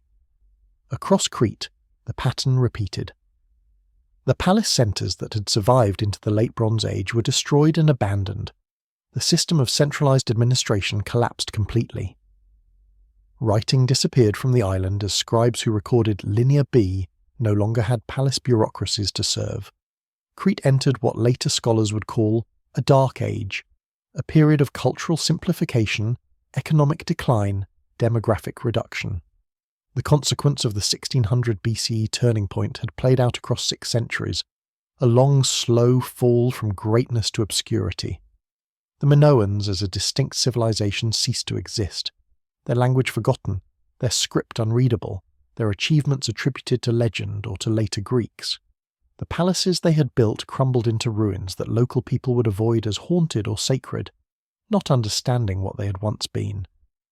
And as the Bronze Age ended and the Iron Age began, as new peoples and new cultures emerged across the Mediterranean, Minoan civilization became a ghost, present only in fragmentary ruins and distorted myths, waiting 3,000 years to be rediscovered.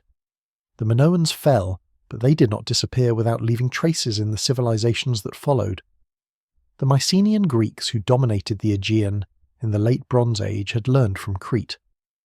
Their early development coincided with Minoan fluorescence, and the influence flowed from the sophisticated island culture to the emerging mainland societies.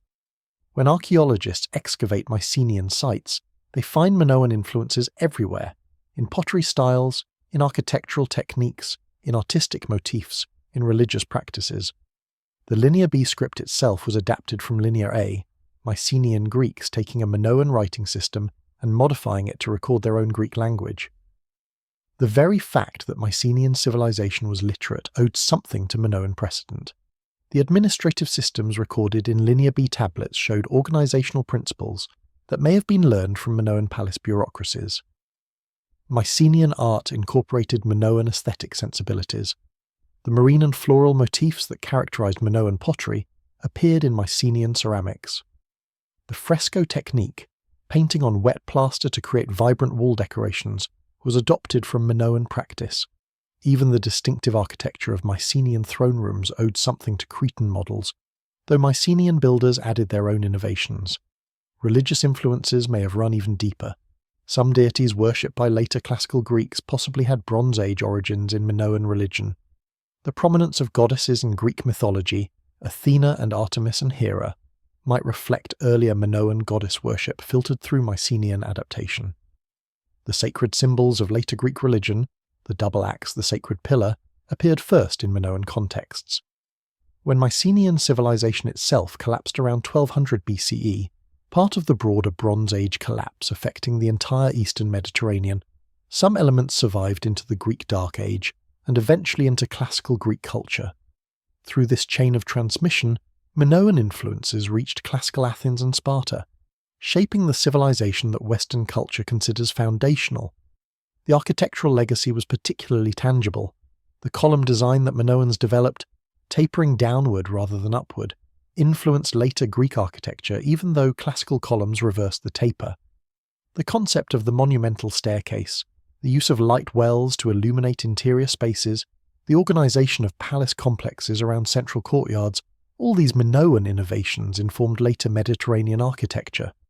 Greek mythology preserved distorted but recognizable memories of Minoan Crete. The legends of King Minos, the Minotaur, the labyrinth, Daedalus and Icarus, Theseus and Ariadne, all reflected Bronze Age realities transformed through centuries of oral transmission. The stories acknowledged Crete's former greatness, its power over Athens, its cultural sophistication, even as they recast these memories in terms flattering to Greek self-understanding. The myth of Theseus killing the Minotaur and ending Athenian tribute to Crete might preserve memory of Athens throwing off Minoan dominance as Mycenaean power replaced Minoan hegemony. The labyrinth might remember the complex palace at Knossos. The bull-headed monster might distort memories of bull-leaping rituals. The stories were not history, but they carried historical echoes. The maritime traditions Minoans established influenced Mediterranean seafaring for centuries. The trade routes they pioneered continued to be used long after Minoan ships ceased sailing them. The commercial networks connecting Crete to Egypt, Cyprus, the Levant, provided templates for later trading systems. The Phoenicians, who would dominate Mediterranean commerce in the early Iron Age, built on foundations partly laid by Minoan predecessors. Even the concept of Crete as a place of mystery and ancient wisdom persisted into classical times. Greek philosophers and poets referred to Crete as ancient, as the source of laws and customs, as a land where Zeus himself was born in a sacred cave. The island retained an aura of primordial significance, a recognition that something important had originated there, even if the details were forgotten. The rediscovery of Minoan civilization in the early 20th century had its own impact. reshaping how Europeans understood their past. Suddenly, European history reached back beyond classical Greece, beyond Homer, into a Bronze Age of palace civilizations and sophisticated art. The narrative of Western civilization had to be rewritten to acknowledge indigenous European cultural achievement, predating the classical world. For archaeology as a discipline, Minoan studies provided crucial lessons in methodology and interpretation. The careful stratigraphic excavation developed at Cretan sites influenced archaeological practice globally. The interdisciplinary approaches combining archaeology with linguistics, art history, geology, climatology became standard. The debates over interpretation taught scholars to question assumptions and demand rigorous evidence. Minoan art influenced modern artists and designers who encountered it in museums and publications. The flowing natural forms, the vivid colours, the celebration of nature and human beauty inspired Art Nouveau and later artistic movements. The marine-style pottery with its octopus motifs became iconic images, reproduced in countless books and exhibitions, shaping modern aesthetic appreciation of ancient art. The question of gender roles in Minoan society influenced modern debates about women's status in ancient world. The prominence of female figures in Minoan art, the possibility of goddess-centered religion, the suggestion that women might have held significant authority, offered alternative models to male-dominated classical societies. Whether these interpretations accurately reflected Minoan realities remained debated, but they expanded imagination about possibilities for gender organization in complex societies. The mystery of Minoan collapse contributed to broader discussions about civilizational resilience and vulnerability. How could a sophisticated culture disappear so completely? What made civilizations fragile despite apparent strength? The Minoan example joined other historical collapses, the Roman Empire, the Maya, Easter Island, as case studies in how societies fail when stresses exceed adaptive capacity. For Crete itself, the Minoan heritage became central to modern identity. Tourism focused on archaeological sites, bringing visitors from around the world to walk through partially reconstructed palaces, view frescoes in museums, imagine Bronze Age life. The Minoans became a source of pride and economic benefit, connecting contemporary Cretans to Europe's first great civilization. The scholarly community that formed around Minoan studies created international networks of cooperation and debate. Researchers from multiple countries worked on Cretan excavations, shared findings, challenged interpretations, built cumulative knowledge. The field became a model for how archaeology could transcend national boundaries in pursuit of understanding human past. And perhaps most significantly, the Minoans demonstrated that civilization's origins were more complex and diverse than previously imagined. Not all cultural achievement flowed from the same sources. Not all innovations emerged from the same centres. Europe's first civilization arose not in mainland Greece but on an island in the Mediterranean, developing its own distinctive solutions to the challenges of organizing complex society. The impact rippled across millennia, from Mycenaean Greeks learning from their Cretan neighbours, through classical Greek culture preserving distorted memories in mythology, through the rediscovery by modern archaeology, to contemporary understandings of how civilizations rise and influence each other, and sometimes fall completely. The Minoans shaped our world in ways both obvious and subtle, visible in museum artifacts and in the very concept of European prehistory extending beyond classical foundations. Behind the palaces and pottery, the frescoes and tablets, were people. Individual human beings who lived and loved and worked and died on an island in the Bronze Age, leaving almost no record of their inner lives. We do not know their names, except for a few enigmatic signs in Linear A that might be personal names but cannot be pronounced. We do not know their thoughts or fears or hopes or dreams. We do not know what they whispered to lovers or sang to children or prayed to gods. The human voices of Minoan civilization are lost, silenced by time and linguistic barriers. But we can glimpse them in fragments, shadows of lives lived 3,500 years ago. The artisan who painted the dolphins on that fresco at Knossos, whose hand moved the brush with such confidence, creating curves that conveyed motion and grace. Did they work alone or with assistance? Did they sketch preliminary designs or paint freehand? What did they think about while painting hour after hour, dolphin after dolphin? Did they feel pride in their work, satisfaction in skill perfected through years of practice? The potter who shaped that marine-style vase, forming clay into elegant curves, applying slip, painting an octopus with tentacles that flow across the surface in perfect composition. How long did it take to learn such skill? Who taught them? Did they come from a family of potters, or were they apprenticed young to master craftsmen? Did they sign their work in some way we cannot recognize, leaving marks that meant something to contemporaries but are invisible to modern eyes? The scribe who pressed those linear A symbols into soft clay, recording information we cannot read about matters we cannot identify. What were they thinking as they worked? Did they find the task tedious or engaging? Did they understand the importance of their records or see it as mere duty? Were they young or old, male or female, slave or free? We know scribes existed because tablets survive, but the individuals who wrote them remain completely anonymous. The young athlete preparing to vault over a charging bull, the ritual we see depicted in frescoes. What did they feel in the moments before the run? Fear, certainly. The bull was dangerous. People were surely injured or killed. Pride, perhaps, in being chosen for this honour or duty. Faith, possibly, trusting that divine protection or ritual significance would see them through. The physical courage required was extraordinary, regardless of what cultural meaning the performance held. The priestess conducting ceremonies in a shrine room, her hands raised in gestures we see in frescoes but cannot interpret. What prayers did she speak? What gods did she invoke?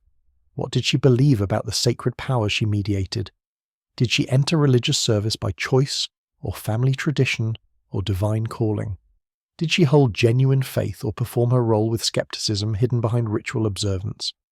The farmer working olive groves in the valleys, bringing his surplus to the palace for redistribution, receiving back processed goods and specialty items. How did he understand his relationship to palace authority? As legitimate exchange, as oppressive tribute, as sacred obligation? Did he resent palace demands or see them as natural and proper? What did he teach his children about how society functioned? The sailor navigating between Crete and distant ports, carrying Minoan goods to Egypt or Cyprus or the Levantine coast. What languages did he speak to communicate with foreign merchants? What did he think of the places he visited, the different customs he encountered? Did he feel pride in representing his homeland, or was he simply pursuing profit? What stories did he tell when he returned home? The mother raising children in a house near a palace, teaching daughters and sons their culture's ways. What songs did she sing? What stories did she tell? What values did she try to instill? How did she explain the world to young minds, the gods and rituals, the social hierarchies, the expectations for their futures? The craftsman working stone, carving seal stones or vessel shapes from semi-precious materials, his skilled hands shaping hard substances into beautiful forms. How many years did mastery require? What errors did he make while learning? What satisfaction did he take in completed work? Did he ever wonder if his creations might outlast him by millennia?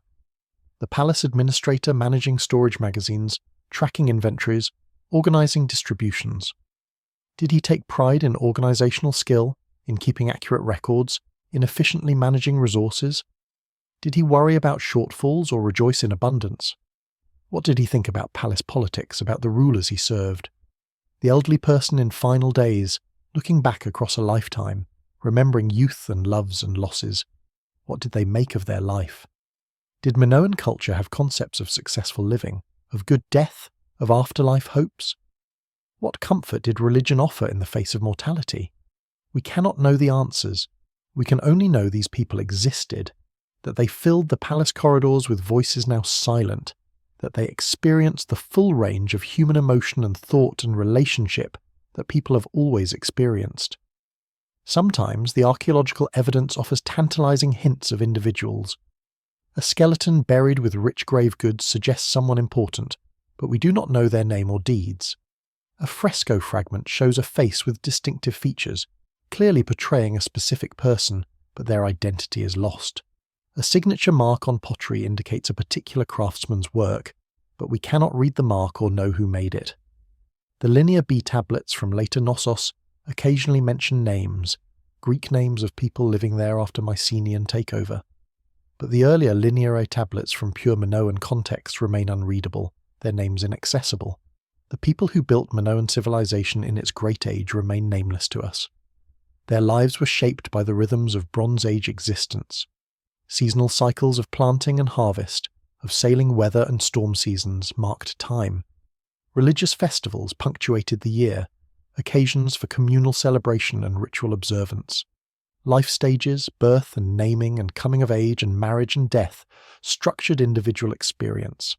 They surely laughed and cried, fell in love and experienced heartbreak, felt joy in children and grief at loss, took satisfaction in work well done and frustration at failure. They had friendships and rivalries, moments of transcendent beauty and periods of grinding routine. They were fully human, living lives as rich and complex as any humans have lived. But we cannot hear their voices, we cannot know their stories, we can only acknowledge they existed, that the magnificent material culture they created emerged from human hands and human minds, from individual people making countless small choices that collectively built a civilization. When we look at Minoan art and architecture, we should remember we are seeing the work of specific individuals whose names we will never know. Behind every painted fresco was an artist. Behind every carved seal stone was a craftsman. Behind every palatial wall was a mason. Behind every clay tablet was a scribe.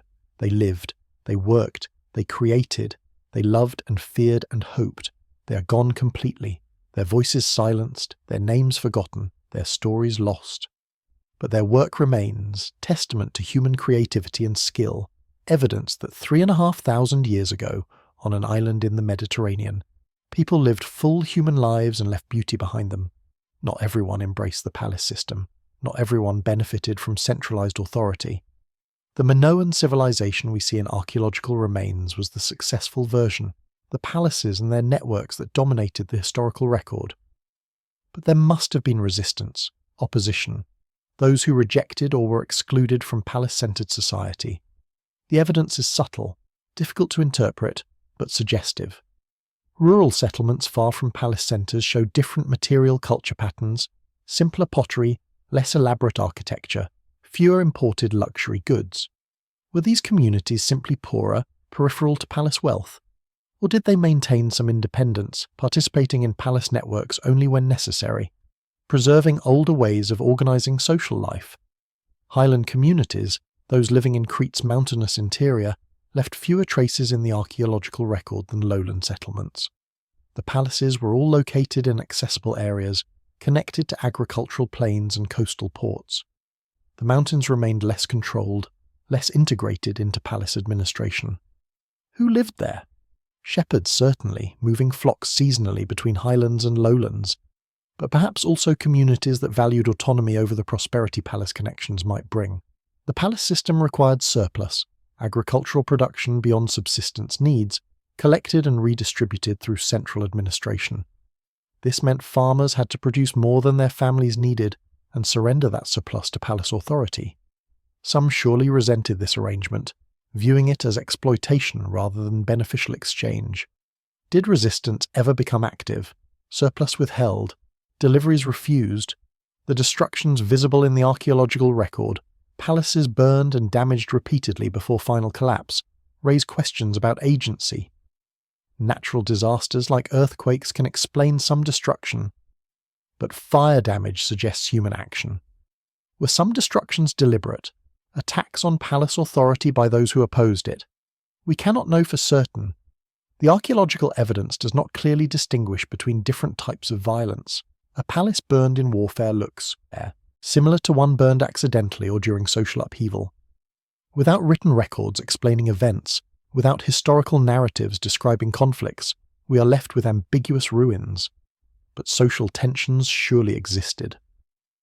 The Linear B tablets from Mycenaean period Knossos record social categories suggesting hierarchical organisation, different classes with different status and obligations.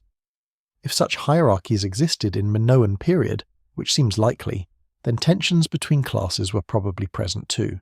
The monumental construction required for palace building demanded enormous labour investment. Quarrying and transporting stone blocks, constructing multi-storey buildings, creating elaborate decorative programs all required coordinated effort from many workers over extended time. How was that labour organised? Through willing cooperation, through coercion, through some combination of both. In other ancient civilizations, monumental architecture often relied on corvée labour, requirements that subjects provide work time to state projects. If Minoans used similar systems, many people might have resented time taken from their own farms and families to build palaces benefiting elites. The artistic representations show elites in elaborate dress, displaying wealth and status. The contrast with simple farmers or labourers must have been stark. Did visible inequality create social friction? Did those excluded from palace luxury question the legitimacy of the system? Religious authority might have been contested as well. If palace elites claimed special relationship with divine powers, as the throne room imagery suggests, that claim could be challenged. Religious skeptics or adherents of alternative traditions might have resisted palace-sponsored ritual practices. The transition from early Minoan, small-scale communities to palace-centered organization in the Middle Minoan period must have involved social conflicts. Some leaders of older community structures probably opposed centralization that diminished their authority. The archaeological record shows this transition happened, but not how it was experienced or whether it was contested. Regional tensions between different palace centers provide another form of opposition. If Knossos, Phaistos, Melia, and other palaces functioned independently rather than as unified state, relations between them might have involved rivalry and conflict. Competition for trade routes, for agricultural resources, for political dominance could have generated tensions. The absence of fortification walls suggests either remarkable peace or remarkable confidence in ability to project power without defensive architecture. But perhaps the lack of walls indicates internal rather than external threats were primary concern. Walls defend against external enemies, but they also symbolically separate rulers from ruled. Their absence might indicate palace elites felt secure from their own populations, confidence that could be well-founded or dangerously mistaken. When Mycenaean Greeks appeared in Crete's archaeological record taking control of Knossos and possibly other sites, how did indigenous Minoans respond? Some probably accommodated new rulers, finding ways to prosper under changed circumstances. Others might have resisted, clinging to older traditions, rejecting foreign domination. The shift from Linear A to Linear B, from Minoan language to Greek, from indigenous culture to Mycenaean influence, must have created cultural conflicts. Language is identity. When the administrative language changed, when Greek replaced Minoan in official contexts, that represented cultural defeat for some, opportunity for others. Generational conflicts probably existed too, older generations preserving traditional ways while younger generations adapted to changing circumstances. Elders teaching Linear A while the practical future lay with Linear B. Conservative elements resisting new styles and practices while adaptable individuals embraced them. Women's responses to social changes remain particularly obscure. If Minoan society granted women significant religious or social authority, as some scholars argue, Mycenaean dominance might have reduced female status, Greek culture being generally more patriarchal. How did Minoan women respond to such changes? Resistance left few archaeological traces. Craftsmen might have opposed changes affecting their traditional techniques and styles. The decline in artistic quality visible in late Minoan pottery could reflect demoralization among artisans who found their skills less valued under new regimes, or loss of patronage systems that had supported high-quality work. The final collapse of palace civilization around 1200 BCE, when even Knossos burned and was abandoned, might have involved active opposition. Were the destructions purely external, raiders or invaders, or did internal populations contribute, seeing opportunity in broader Bronze Age collapse to overthrow remaining palace authority? We will never know the names of those who resisted, never hear their arguments against palace power, never understand their motivations fully. They left no manifestos, no records of rebellion, no monuments to opposition. They appear only as absences and ambiguities in archaeological record dominated by palace perspectives. But they must have existed. Every system of authority generates resistance. Every concentration of power creates opposition. Every culture includes those who reject prevailing values. The Minoan civilization visible in ruins and artifacts was contested, challenged, resisted by people whose stories are lost, but whose presence can be inferred. The opposition, the resistance, the rejection of palace authority was part of Minoan experience as much as the splendid frescoes and elegant pottery. We simply see one more clearly than the other in the fragmentary evidence that survives. The 20th century awakened to Minoan civilization slowly, then suddenly, as excavations revealed layer after layer of unexpected sophistication. Arthur Evans' discoveries at Knossos were just the beginning. Each season of excavation brought new revelations. Each publication sparked new interest. Each museum exhibition introduced wider audiences to Bronze Age Crete. The awakening happened both in scholarly understanding and in public consciousness. The decipherment of Linear B in 1952 by Michael Ventris represented a breakthrough moment. When Ventris demonstrated that Linear B recorded Greek language, suddenly the tablets could speak, revealing details of Mycenaean administration, economic organization, religious practices. Though Linear B was the later script used by Greek speakers who came to Crete after Minoan peak, its decipherment illuminated late Bronze Age society and provided comparative context for understanding earlier Minoan civilization.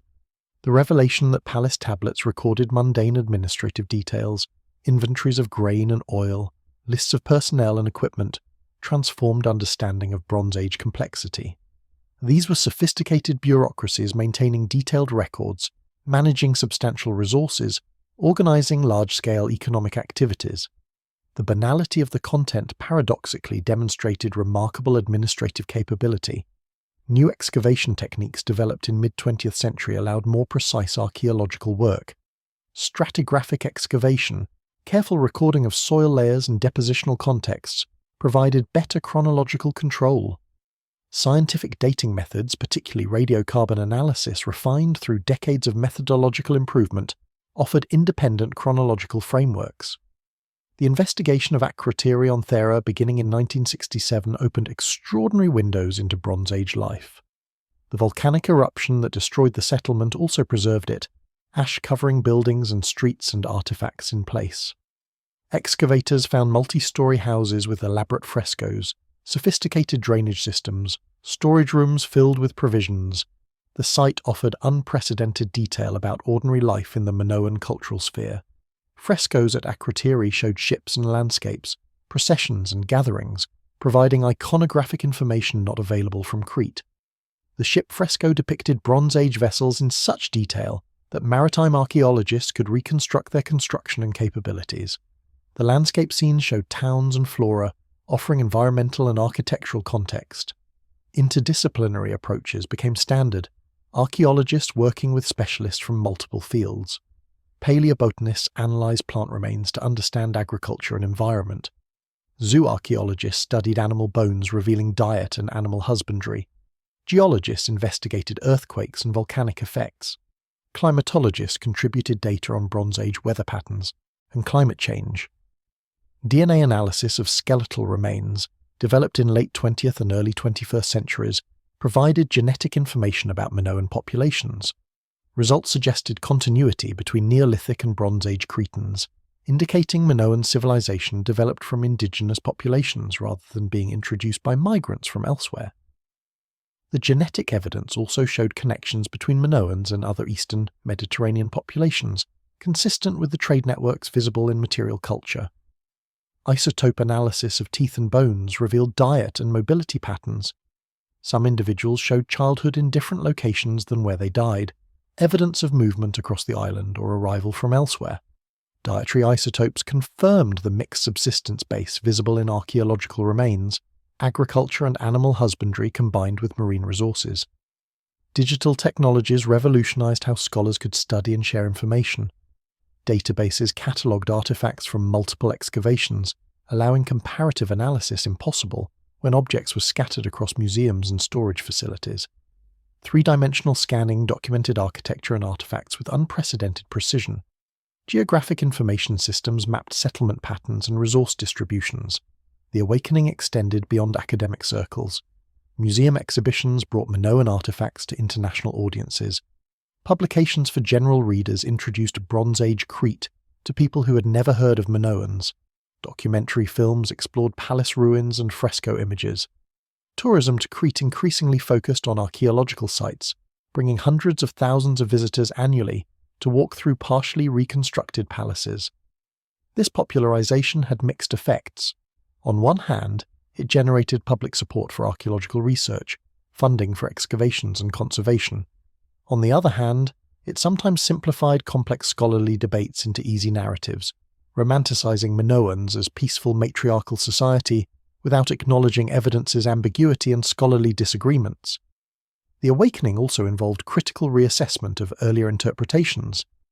Evans's restorations at Knossos came under scrutiny, scholars questioning how much reflected ancient reality versus early 20th century imagination. Some reconstructions were recognized as speculative, based on limited evidence, possibly misleading. But the restorations had made the site comprehensible to visitors, serving educational purposes even if archaeologically problematic. Gender interpretation shifted as feminist scholarship brought new perspectives to ancient evidence. The prominence of female figures in Minoan art generated theories about women's status and goddess worship, claims that sometimes exceeded what evidence could support, but raised important questions about gender roles in Bronze Age society. Environmental archaeology revealed how Minoans interacted with and modified their landscape. Pollen analysis showed which plants grew in different periods. Sediment studies indicated erosion and land use patterns. The picture emerged of people actively managing their environment, selecting crops, modifying slopes for terracing, exploiting marine resources intensively. Experimental archaeology added practical dimensions to understanding. Researchers attempted to recreate Minoan crafts, pottery making and fresco painting and textile production to understand techniques and time investments required.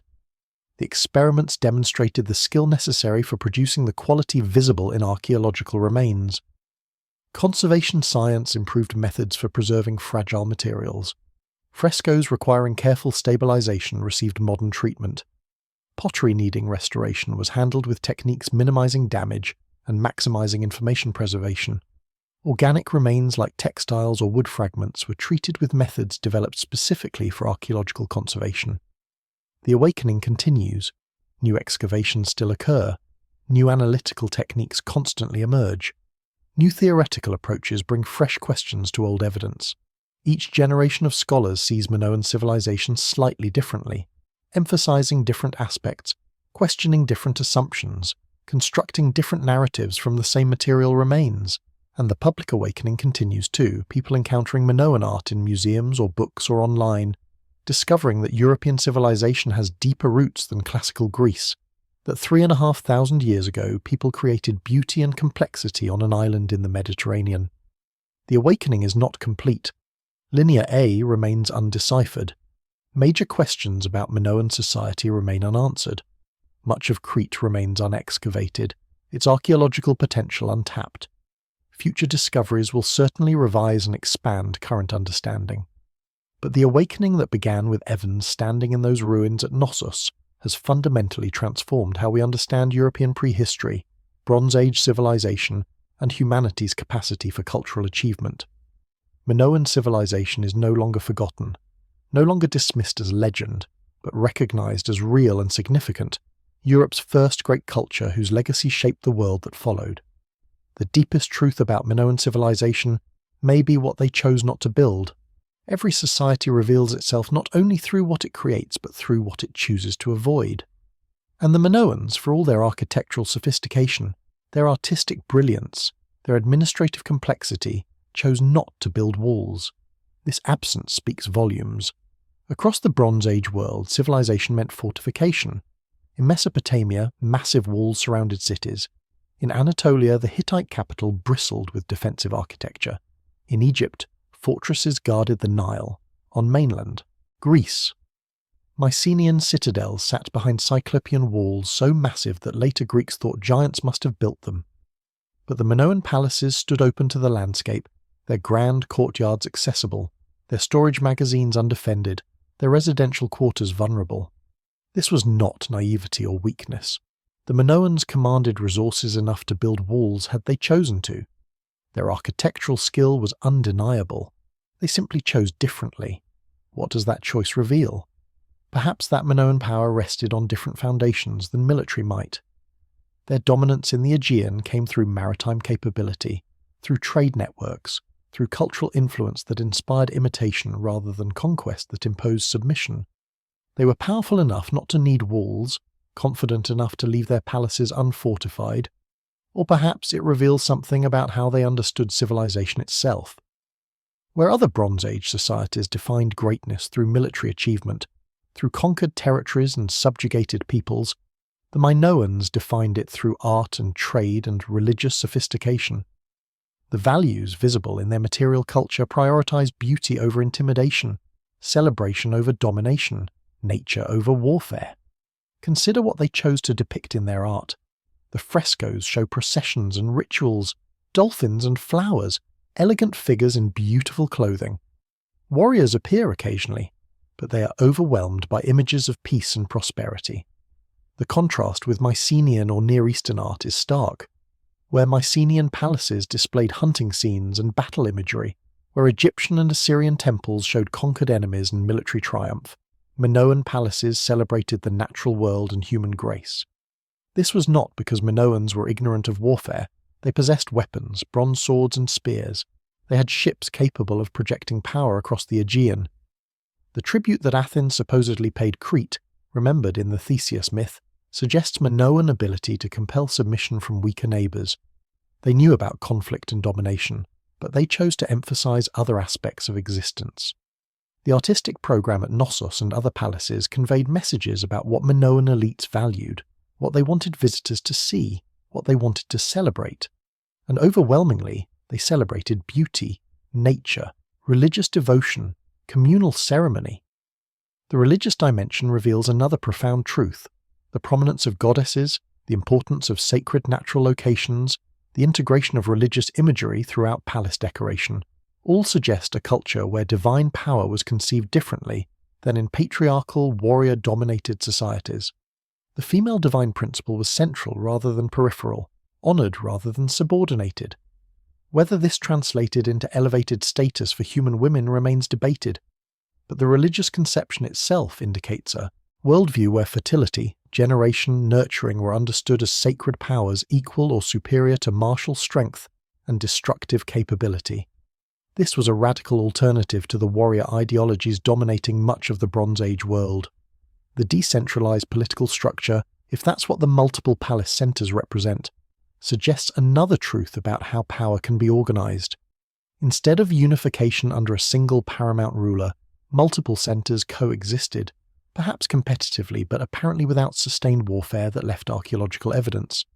This balance of power model allowed regional diversity while maintaining cultural coherence. The economic revelation is equally significant. The Linear B tablets, though from later Mycenaean period, reveal the kind of sophisticated redistributive economy that probably characterized earlier Minoan palace systems.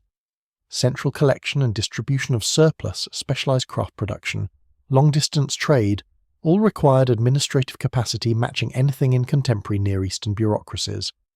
But the Minoan achievement was creating this complex economy without the militaristic apparatus that usually accompanied it in Bronze Age societies.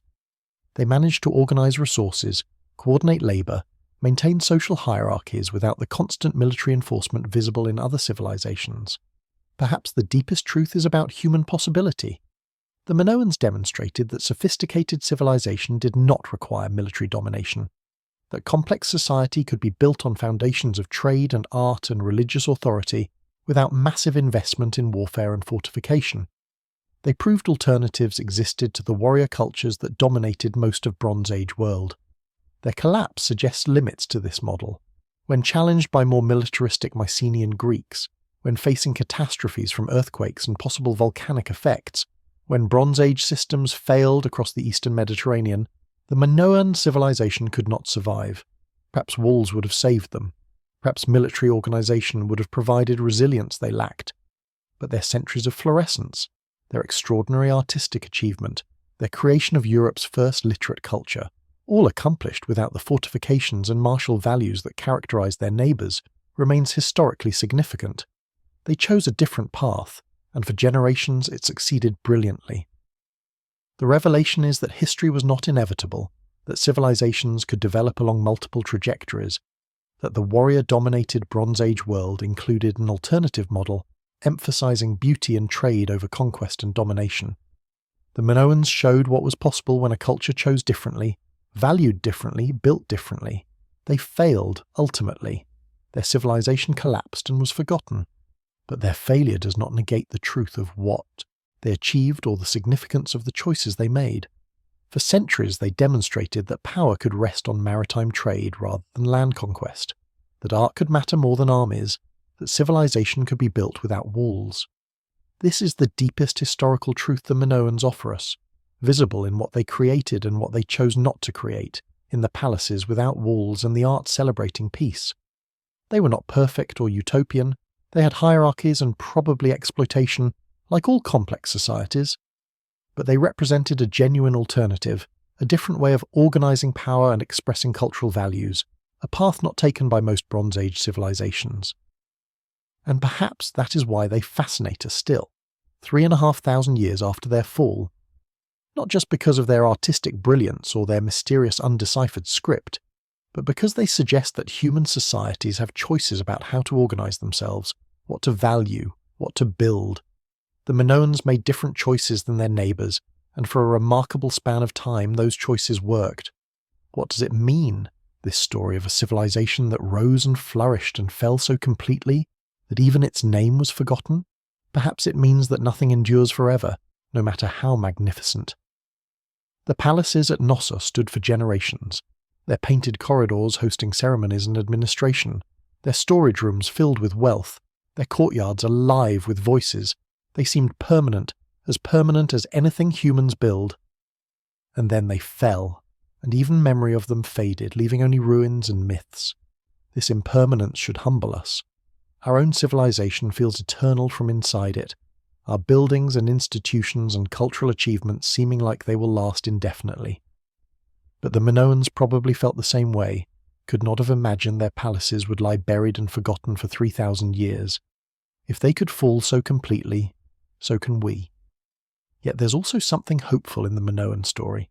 They were forgotten, yes, but not forever.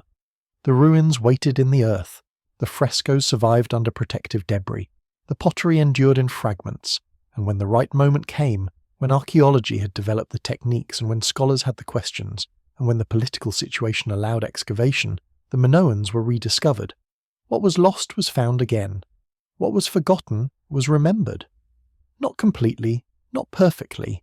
Linear A still defies deciphering. Much will remain forever unknown. But enough was recovered to restore the Minoans to history, to give them back their rightful place as Europe's first great civilization.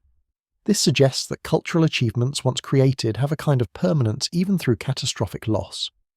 The beauty the Minoan artists created still exists, still moves people who encounter it in museums 3.5 millennia later. The palaces they built, even in ruins, still impress with their scale and sophistication. The influence they had on Mycenaean culture passed through to classical Greece and eventually to us. Nothing is truly lost if traces remain for future generations to find and interpret and learn from. The Minoans speak to us across vast spans of time, not in their own words. Linear A keeps its silence, but through the objects they made and the buildings they constructed and the lives they lived. Their story reminds us that civilizations are fragile, subject to catastrophes both natural and human. Earthquakes and volcanic eruptions and climate change and warfare and social collapse can destroy societies that seem unshakable. The Bronze Age collapse that ended Minoan and Mycenaean civilizations affected the entire Eastern Mediterranean, demonstrating how interconnected systems can fail catastrophically when multiple stresses compound. We face similar vulnerabilities: climate change, geopolitical instability, economic fragility, pandemic disease, technological disruption, all threaten modern civilization's stability. The Minoan collapse cannot tell us exactly what will happen to our world. History does not repeat precisely. But it reminds us that collapse is possible, that sophistication provides no guarantee of survival, that civilizations can fail. Yet the Minoan story also reveals human resilience. When the palaces fell, people continued living on Crete. Communities survived even as the grand architecture crumbled. Cultural traditions persisted in modified forms. Life went on, different certainly, diminished in some ways, but continuing. Humans adapted to changed circumstances, rebuilt on smaller scales, created new ways of organizing social life. This resilience matters. If our civilization faces challenges that threaten its current form, humans will likely survive and adapt as humans always have. We might not preserve everything we value. The Minoans lost their language and their script and their palace system. But we would continue, building something new from the wreckage of what failed. The choices the Minoans made, their emphasis on art and trade over warfare and fortification, their celebration of nature and beauty, raise questions about our own priorities. What do we choose to build? What do we value? What legacy will we leave? We have built walls, literal and metaphorical, invested enormous resources in military capacity and defensive systems. We have created weapons far more destructive than anything Bronze Age peoples imagined. We have organized societies around competition and domination in ways the Minoans apparently avoided or minimized. Are these choices necessary, or could we, like the Minoans, choose differently? The question is not whether to abandon all defense. The Minoan collapse suggests limits to undefended prosperity in a dangerous world. But it's worth asking whether we've gone too far in the other direction, whether our civilization is too militarized, too focused on security through strength, too committed to dominance rather than cooperation. The Minoans also remind us that cultures can value art and beauty seriously, not as luxuries, but as central to civilized life. They invested substantial resources in aesthetic achievement, in frescoes and fine pottery and elegant architecture. This was not frivolous. It was fundamental to how they understood human flourishing. Our societies often treat art as supplementary, something to support if resources allow after practical matters are addressed. The Minoans suggest an alternative where aesthetic creation is itself a practical matter, essential to civilization rather than ornamental to it. The mystery of what we cannot know about the Minoans, the undeciphered script, the uncertain religious beliefs, the ambiguous social organization, reminds us that human cultures can be genuinely different from our own in ways we struggle to understand. Not all peoples have thought about the world as we do. Not all societies have organized themselves according to patterns familiar to us. This should encourage humility about our own cultural certainties, recognition that our ways of organizing society and understanding existence are historically contingent, not universal truths. The Minoans were fully human, as intelligent and capable as we are, but they built something different. This proves that alternatives are possible, that human possibility is wider than any single culture's realization. And finally, the Minoan story reminds us of the importance of curiosity about the past. Arthur Evans could have dismissed the seal stones as curiosities, could have accepted received wisdom that European civilization began with Greece. Instead, he followed questions where they led, excavated at Knossos, revealed a civilization. His curiosity, and the curiosity of all the scholars who followed, recovered something lost, restored knowledge, enriched human understanding. We should maintain that spirit of inquiry, continue excavating and analysing and questioning, because the past still holds secrets, and understanding where we came from illuminates where we might go. The Minoans wait in the earth still, their civilization only partially known, offering lessons if we're willing to listen. The sun sets over Crete as it has for thousands of years, light fading from the hills where palaces once stood. At Knossos, tourists wander through partially reconstructed ruins, walking corridors the Minoans walked, standing in courtyards where ceremonies occurred millennia ago. The bright red columns Evans restored rise against ancient stone, controversial reconstructions that nonetheless help visitors imagine the palace as functioning space rather than confusing rubble. The throne room waits, its gypsum seat flanked by restored griffin frescoes, elegant and empty. The tourists take photographs, read guidebooks, try to understand what this place was. Some succeed better than others. Some see only old stones and don't grasp the significance. Others feel it, the weight of time, the presence of people long dead who created something remarkable here, who painted dolphins on walls and wrote in undeciphered script and built palaces that astonished the world when they were finally rediscovered. In museums across Crete and beyond, Minoan artifacts wait in climate-controlled cases, the marine-style pottery with its flowing octopus motifs, the elegant stone vessels carved with such skill, the gold jewellery demonstrating sophisticated metalworking, the seal stones showing intricate tiny scenes, the fresco fragments, carefully conserved, still brilliant with colour after 3,500 years. Each object is a message from the past, sent by people who could not have imagined that their everyday items and ritual objects would end up in museums, studied by scholars using technologies unimaginable in the Bronze Age, viewed by visitors from around a world they never knew existed. The legacy lives in stone, in the palace foundations that survive earthquakes and time. It lives in memory, distorted through myth, but preserving echoes of real events and real power. It lives in the influence on Mycenaean culture, in the artistic motifs and administrative practices and religious symbols that passed through to classical Greece and eventually shaped Western civilization. But the legacy also lives in questions, in mysteries unsolved and perhaps unsolvable. What did the lineary tablets say? What exactly did the Minoans believe about their gods? How did they organize their political system? Why did they build palaces without walls? What caused their final collapse? These questions remain open, debated, investigated, keeping Minoan studies alive as an active field of research. New excavations still occur. New analytical techniques continue to emerge. DNA analysis, isotope studies, remote sensing, digital reconstruction. Each new method adds information, refines understanding, sometimes confirms theories and sometimes overturns them.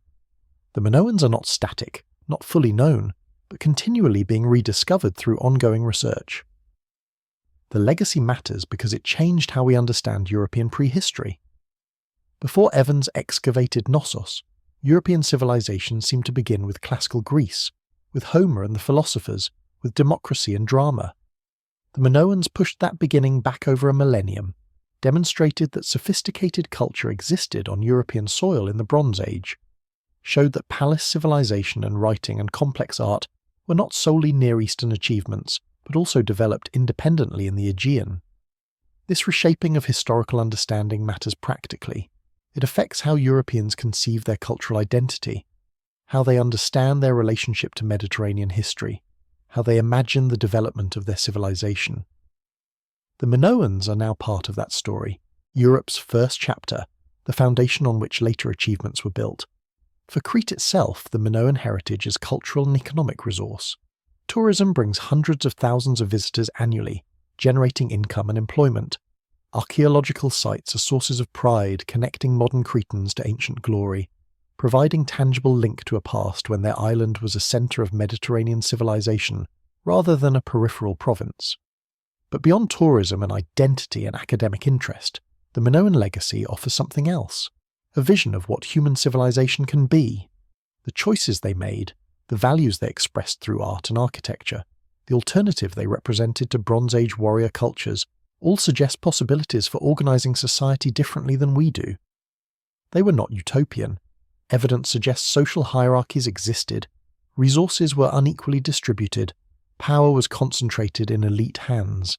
They were not pacifist saints but practical people navigating Bronze Age realities. But they did choose to celebrate beauty over warfare, to build palaces without fortification, to create art honouring nature and human grace. That choice, sustained across generations, producing centuries of cultural flourishing, stands as historical fact. It happened. It worked for a remarkably long time. And if it worked once, perhaps something like it could work again, adapted to modern circumstances, informed by modern knowledge, but built on similar values of aesthetic achievement and commercial prosperity, rather than military domination. The ending came, as endings do. The palaces fell, the language was forgotten, the civilization collapsed into ruins and myths. But even the collapse holds meaning. Nothing lasts forever. All civilizations are temporary. The greatest human achievements eventually crumble. This is not tragic but simply true, part of the human condition we must accept. What matters is what we do with the time we have, what we choose to build and value and pass forward. The Minoans chose to build beautifully, to create art that would survive them by millennia, to develop culture complex and sophisticated enough to impress people 3,500 years later. That achievement stands regardless of their fall, and so the sun sets over Knossos, over Vaistos, over Malea and Zakros, over all the sites where Minoans lived and worked and created. The stones remember, if stones can remember. The frescoes testify, dolphins still swimming on palace walls. The pottery speaks in silent eloquence of the artisans who shaped and painted it. The tourists leave, heading to hotels and restaurants, their day of sightseeing complete. The archaeological sites close for the night. Darkness settles over ruins that have seen 3,000 years of darkness and light, 3,000 years of seasons cycling past, 3,000 years of silence broken finally by modern discovery, but the Minoans remain present in the archaeological record, alive in scholarly debate, influencing how we understand civilization and culture and human possibility. They wait in the earth still, in unexcavated sites, in objects not yet found, in knowledge not yet recovered. They wait in linear tablets whose script refuses decipherment but might someday yield to new analytical approaches. They wait most of all in the imagination, in the questions their civilization raises, in the mysteries they present, in the alternative they represent. Europe's first great civilization, builders of palaces and creators of beauty, traders across the wine-dark sea, worshippers of goddesses and bulls, writers of undeciphered script, dancers with danger in ritual bull-leaping, painters of dolphins and flowers and elegant processions, the Minoans. Forgotten completely for 3,000 years, remembered again when the world was ready. Their legacy written in stone and memory, in ruins and artifacts, in influence that shaped the civilizations that followed. Their story part of our story now, their achievements part of our heritage, their choices illuminating ours. The sun has set. The stars appear over Crete as they did when the palaces were new, and somewhere in the darkness the past waits, patient, ready to reveal its secrets to those who seek with care and respect and curiosity.